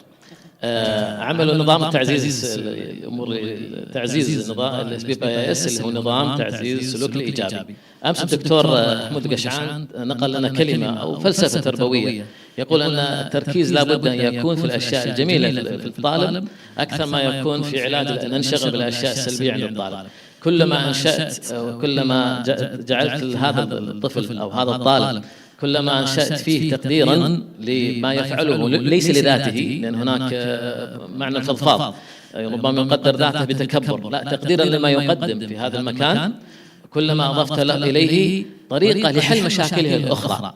فنحن قبل فترة عالجنا مشكلة بسيطة في طالب كان يمشي وعنده شوية يعني نوع من التعدي المزاح الزائد، فيمشي ويضرب. فعلمناه طريقة التواصل، انك ما تحرك يدك مثل المدربين هؤلاء اللي يقول لك ما تحرك يدك او ما تحط يدك قدام وجهك وتكون يدك تتحرك بهذه الطريقة. علمناه كأنه مذيع في قناة الجزيرة، علمناه انه يكون شخص مثل ما يقولون متحدث قوي جدا. فلما علمناه الطريقة الولد قام يبي يمد يده، مو قادر، تعلم خلاص، يعني عرف الطريقة الموجودة. فإياك أعني واسمعي يا جارة، فعزز الأمور الإيجابية تنحل الأمور القليلة السلبية. Jamil, Jamil. Well, I'm really sorry we went over time, but I couldn't help it enjoying this. So as we conclude our conversation, thank you so much. I think it's clear that fostering social being and a genuine sense of belonging is not optional anymore. It's essential to building inclusive, sustainable education and environments. And I think we heard from our panelists today that achieving this requires a shared commitment from educators, leaders, policymakers, and communities working hand in hand to create spaces where all students feel safe, seen, and empowered. Thank you so much for all what you shared. It was really informative. Thank you.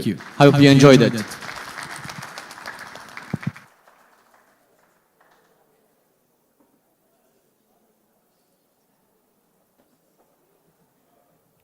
شكرا للأستاذ خالد وضيوفه الكرام على هذه الجلسة النقاشية. الآن نرجو منكم التوجه إلى الجلسات النقاشية في الغرف المخصصة، على أن نلتقي هنا إن شاء الله في القاعة 1:45 لنحتفل معا في ختام المؤتمر ولتلاوة التوصيات.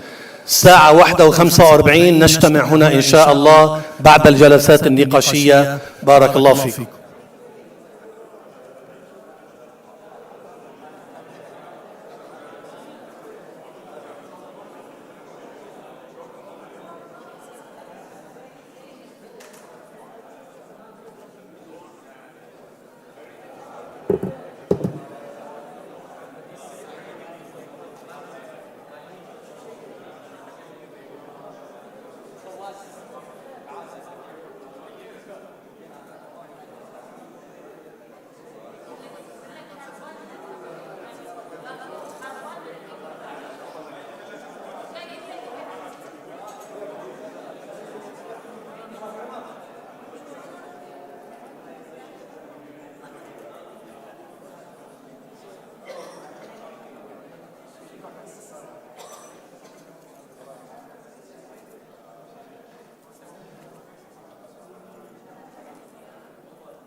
بسم الله.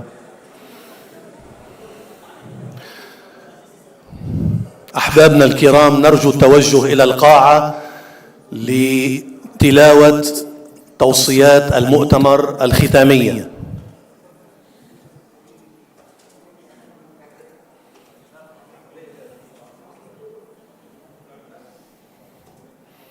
مجددا نرجو التوجه إلى القاعة للبدء بتلاوة توصيات المؤتمر الختامية.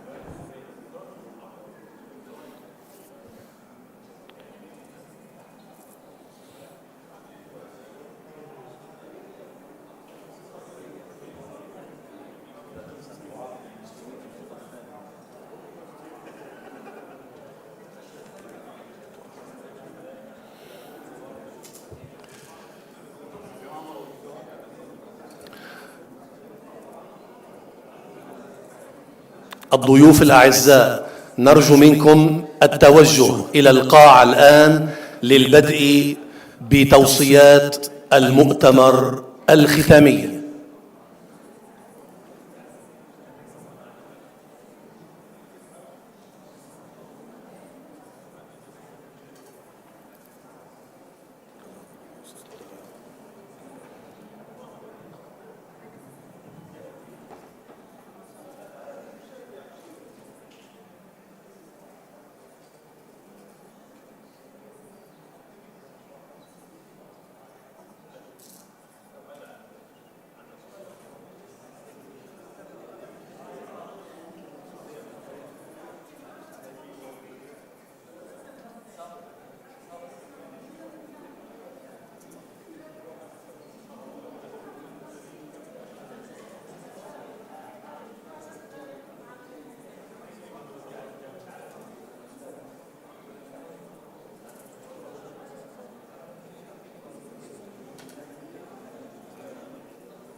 الكلمة الآن للدكتور علي فواز الدويري لتلاوة توصيات المؤتمر الختامية، فليتفضل.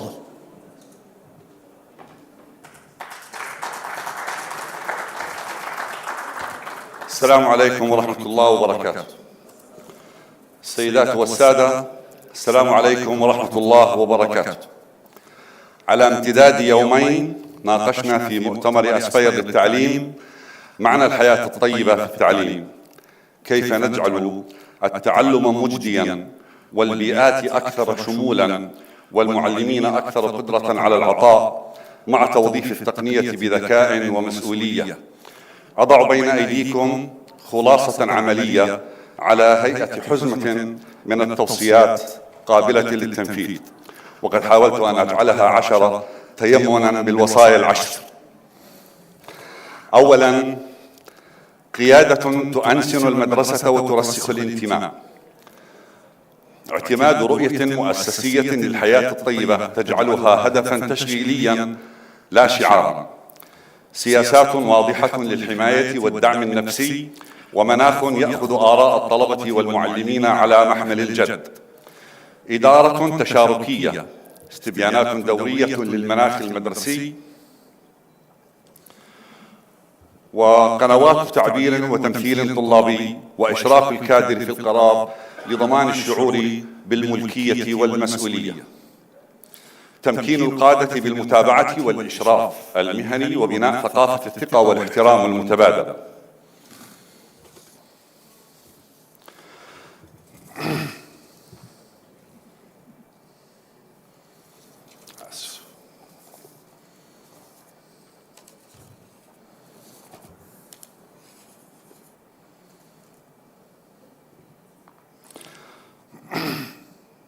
تصميم شامل للتعلم، خيارات متعددة للمحتوى والتقويم وتكييفات عادلة تتيح النجاح للجميع.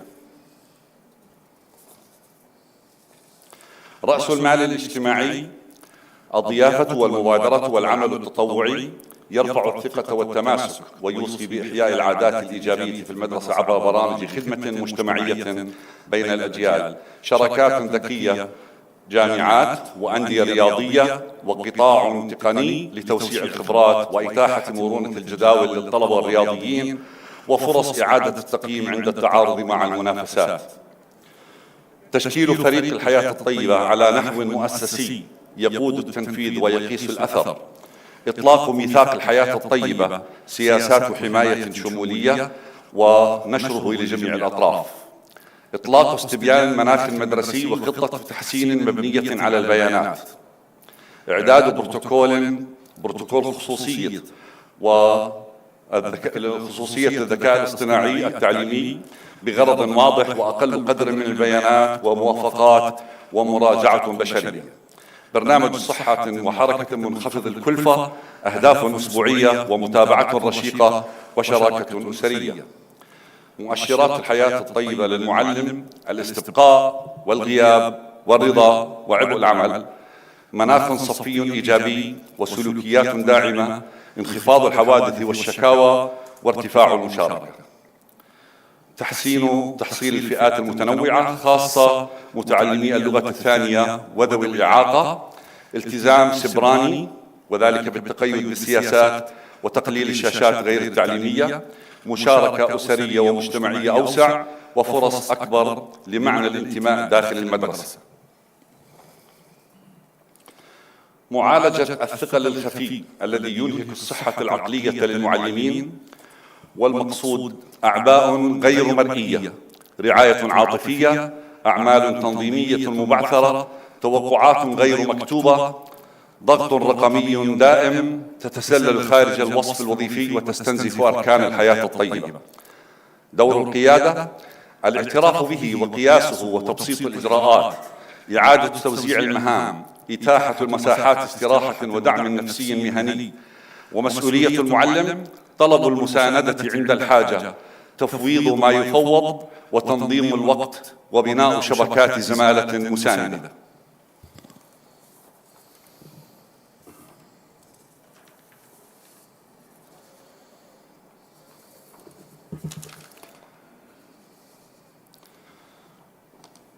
خارطة الطريق: تشكيل فريق الحياة الطيبة على نحو مؤسسي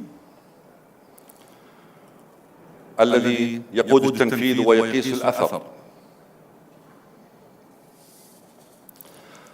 التقنية لخفض القلق لا لزيادته، توظيف التكنولوجيا للتيسير والحياة الطيبة، مسرعات التعلم قليلة الضغط للممارسة الشخصية، أمن رقمي، سياسات عمرية للأجهزة، وإدارة آمنة للأصول، ومحو أمية رقمية، وقيم المواطنة الرقمية.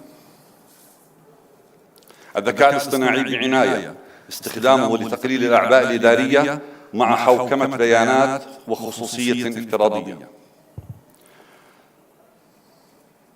في التعليم الرياضي: شخصية المدرب وأسلوبه، التعاطف والضمير الحي، ودعم الاستقلالية، تصوغ مناخا تحفيزيا يقلل الاحتراق والقلق ويعزز الأداء. برامج الصحة المدرسية النشطة، منافسات منضبطة وشراكات أسرية وتوعية نفسية ومتابعة للصحة تحسن دافعية الحركة ومؤشرات الجسم. مشروعات ابتكارية للوقاية من الإجهاد، أجهزة ذكية وتمارين علاجية تظهر أثراً ملموساً عندما تدمج في ثقافة المدرسة وسلامتها.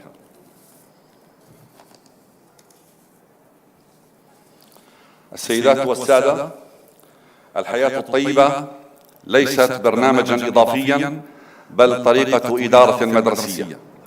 إن جعلنا الحياة الطيبة مؤشر أداء لا ترفاً لفظياً، وإن سخرنا التقنية لخفض الجهد لا لزيادة التشتيت، وإن صممنا خبرات عادلة تضيء الطريق لكل متعلم، وسنصمم تعليماً أعمق ومجتمعات مدرسية أمتن وإنجازا يمتد خارج الصفوف. فلنحول هذه التوصيات إلى واقع يبدأ من الغد. وأخيرا، شكرا لكل من أسهم وألهم وأتقن فأحكم. شكرا لكل من أنصت وأحسن التعلم. شكرا لكل من شارك وبارك وبذل فأنجح وتدارك. شكرا لكل من خطط ونسق وعلم فأبدع وأوثق. شكرا لكل من حضر واعتبر وتفاعل فأثر وازدهر. شكرا لكل من دعم وترجم ووعد فالتزم. شكرا لكل من فكر وابتكر وأضاء فأنار وأثرى وذكر. شكرا لكم جميعا، وأترك الكلمة لرئيس المؤتمر الأستاذ جاسم الجابر.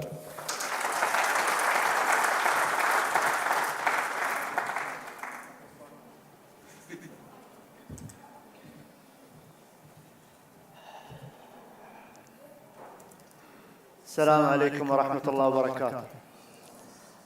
حقيقة بعد تعب التنظيم خلال الفترات اللي طافت، أنك تحصد النجاح والنتائج، هذا شيء يخليك تحس بالفخر والاعتزاز. يمكن قبل يومين أو 3 أيام، واحد كنت أتكلم مع أخوي حسن قبل يومين أو 3 أيام، لو حد يقول لي هل راح يكون في نسخة جديدة من مؤتمر اسباير، ممكن أقول له خلاص يمكن هذه تكون آخر نسخة. كمية التعب اللي انبذل والجهد اللي انبذل من جميع الأعضاء كان جدا مرهق، لكن الحين بعد ما تشوف النتائج ونشوف الفرح ونشوف الرضا على وجوه الناس، نحس بالفخر والاعتزاز، ونقول لا، لازم يكون لنا بصمة دائما في العملية التعليمية، سواء في اسباير أو في الدولة أو حتى على مستوى عالمي. فالحمد لله على ما تم وما أنجز. الشكر موصول لجميع من ساهم وجميع من شارك في التنظيم والمشاركة والتطوع. شكر يعني موصول مني شخصيا ومن الأستاذ بدر لكل شخص ساهم في هذا المؤتمر. أشكركم جميعا، وخلوني أوثق يعني هذه اللحظة. ودي أن ناخذ صورة جماعية على الستيج، تكون صورة ختامية. أنا يمكن طلبت من الإخوان نحاول نفضي الكراسي والطاولات على أساس أن احنا نوقف وناخذ صورة جماعية توثق هذه اللحظة. أشكركم جميعا، وإن شاء الله أن نتمنى أني ألقاكم في نسخة جديدة من مؤتمر اسباير. السلام عليكم ورحمة الله وبركاته. أحبابنا الكرام، بخصوص الشهادات، طبعا سوف يصلكم رابط فيه 32 ورقة علمية، 6 طاولات مستديرة، 7 كلمات رئيسة، 1 ماستر كلاس، إضافة إلى البث المباشر أونلاين ونشر علمي ل21 ورقة علمية، إضافة إلى شهادات إن شاء الله الحضور. كل هذا الأمر سوف يصلكم لاحقا من خلال رابط واحد، وأهلا وسهلا بكم.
Gracias.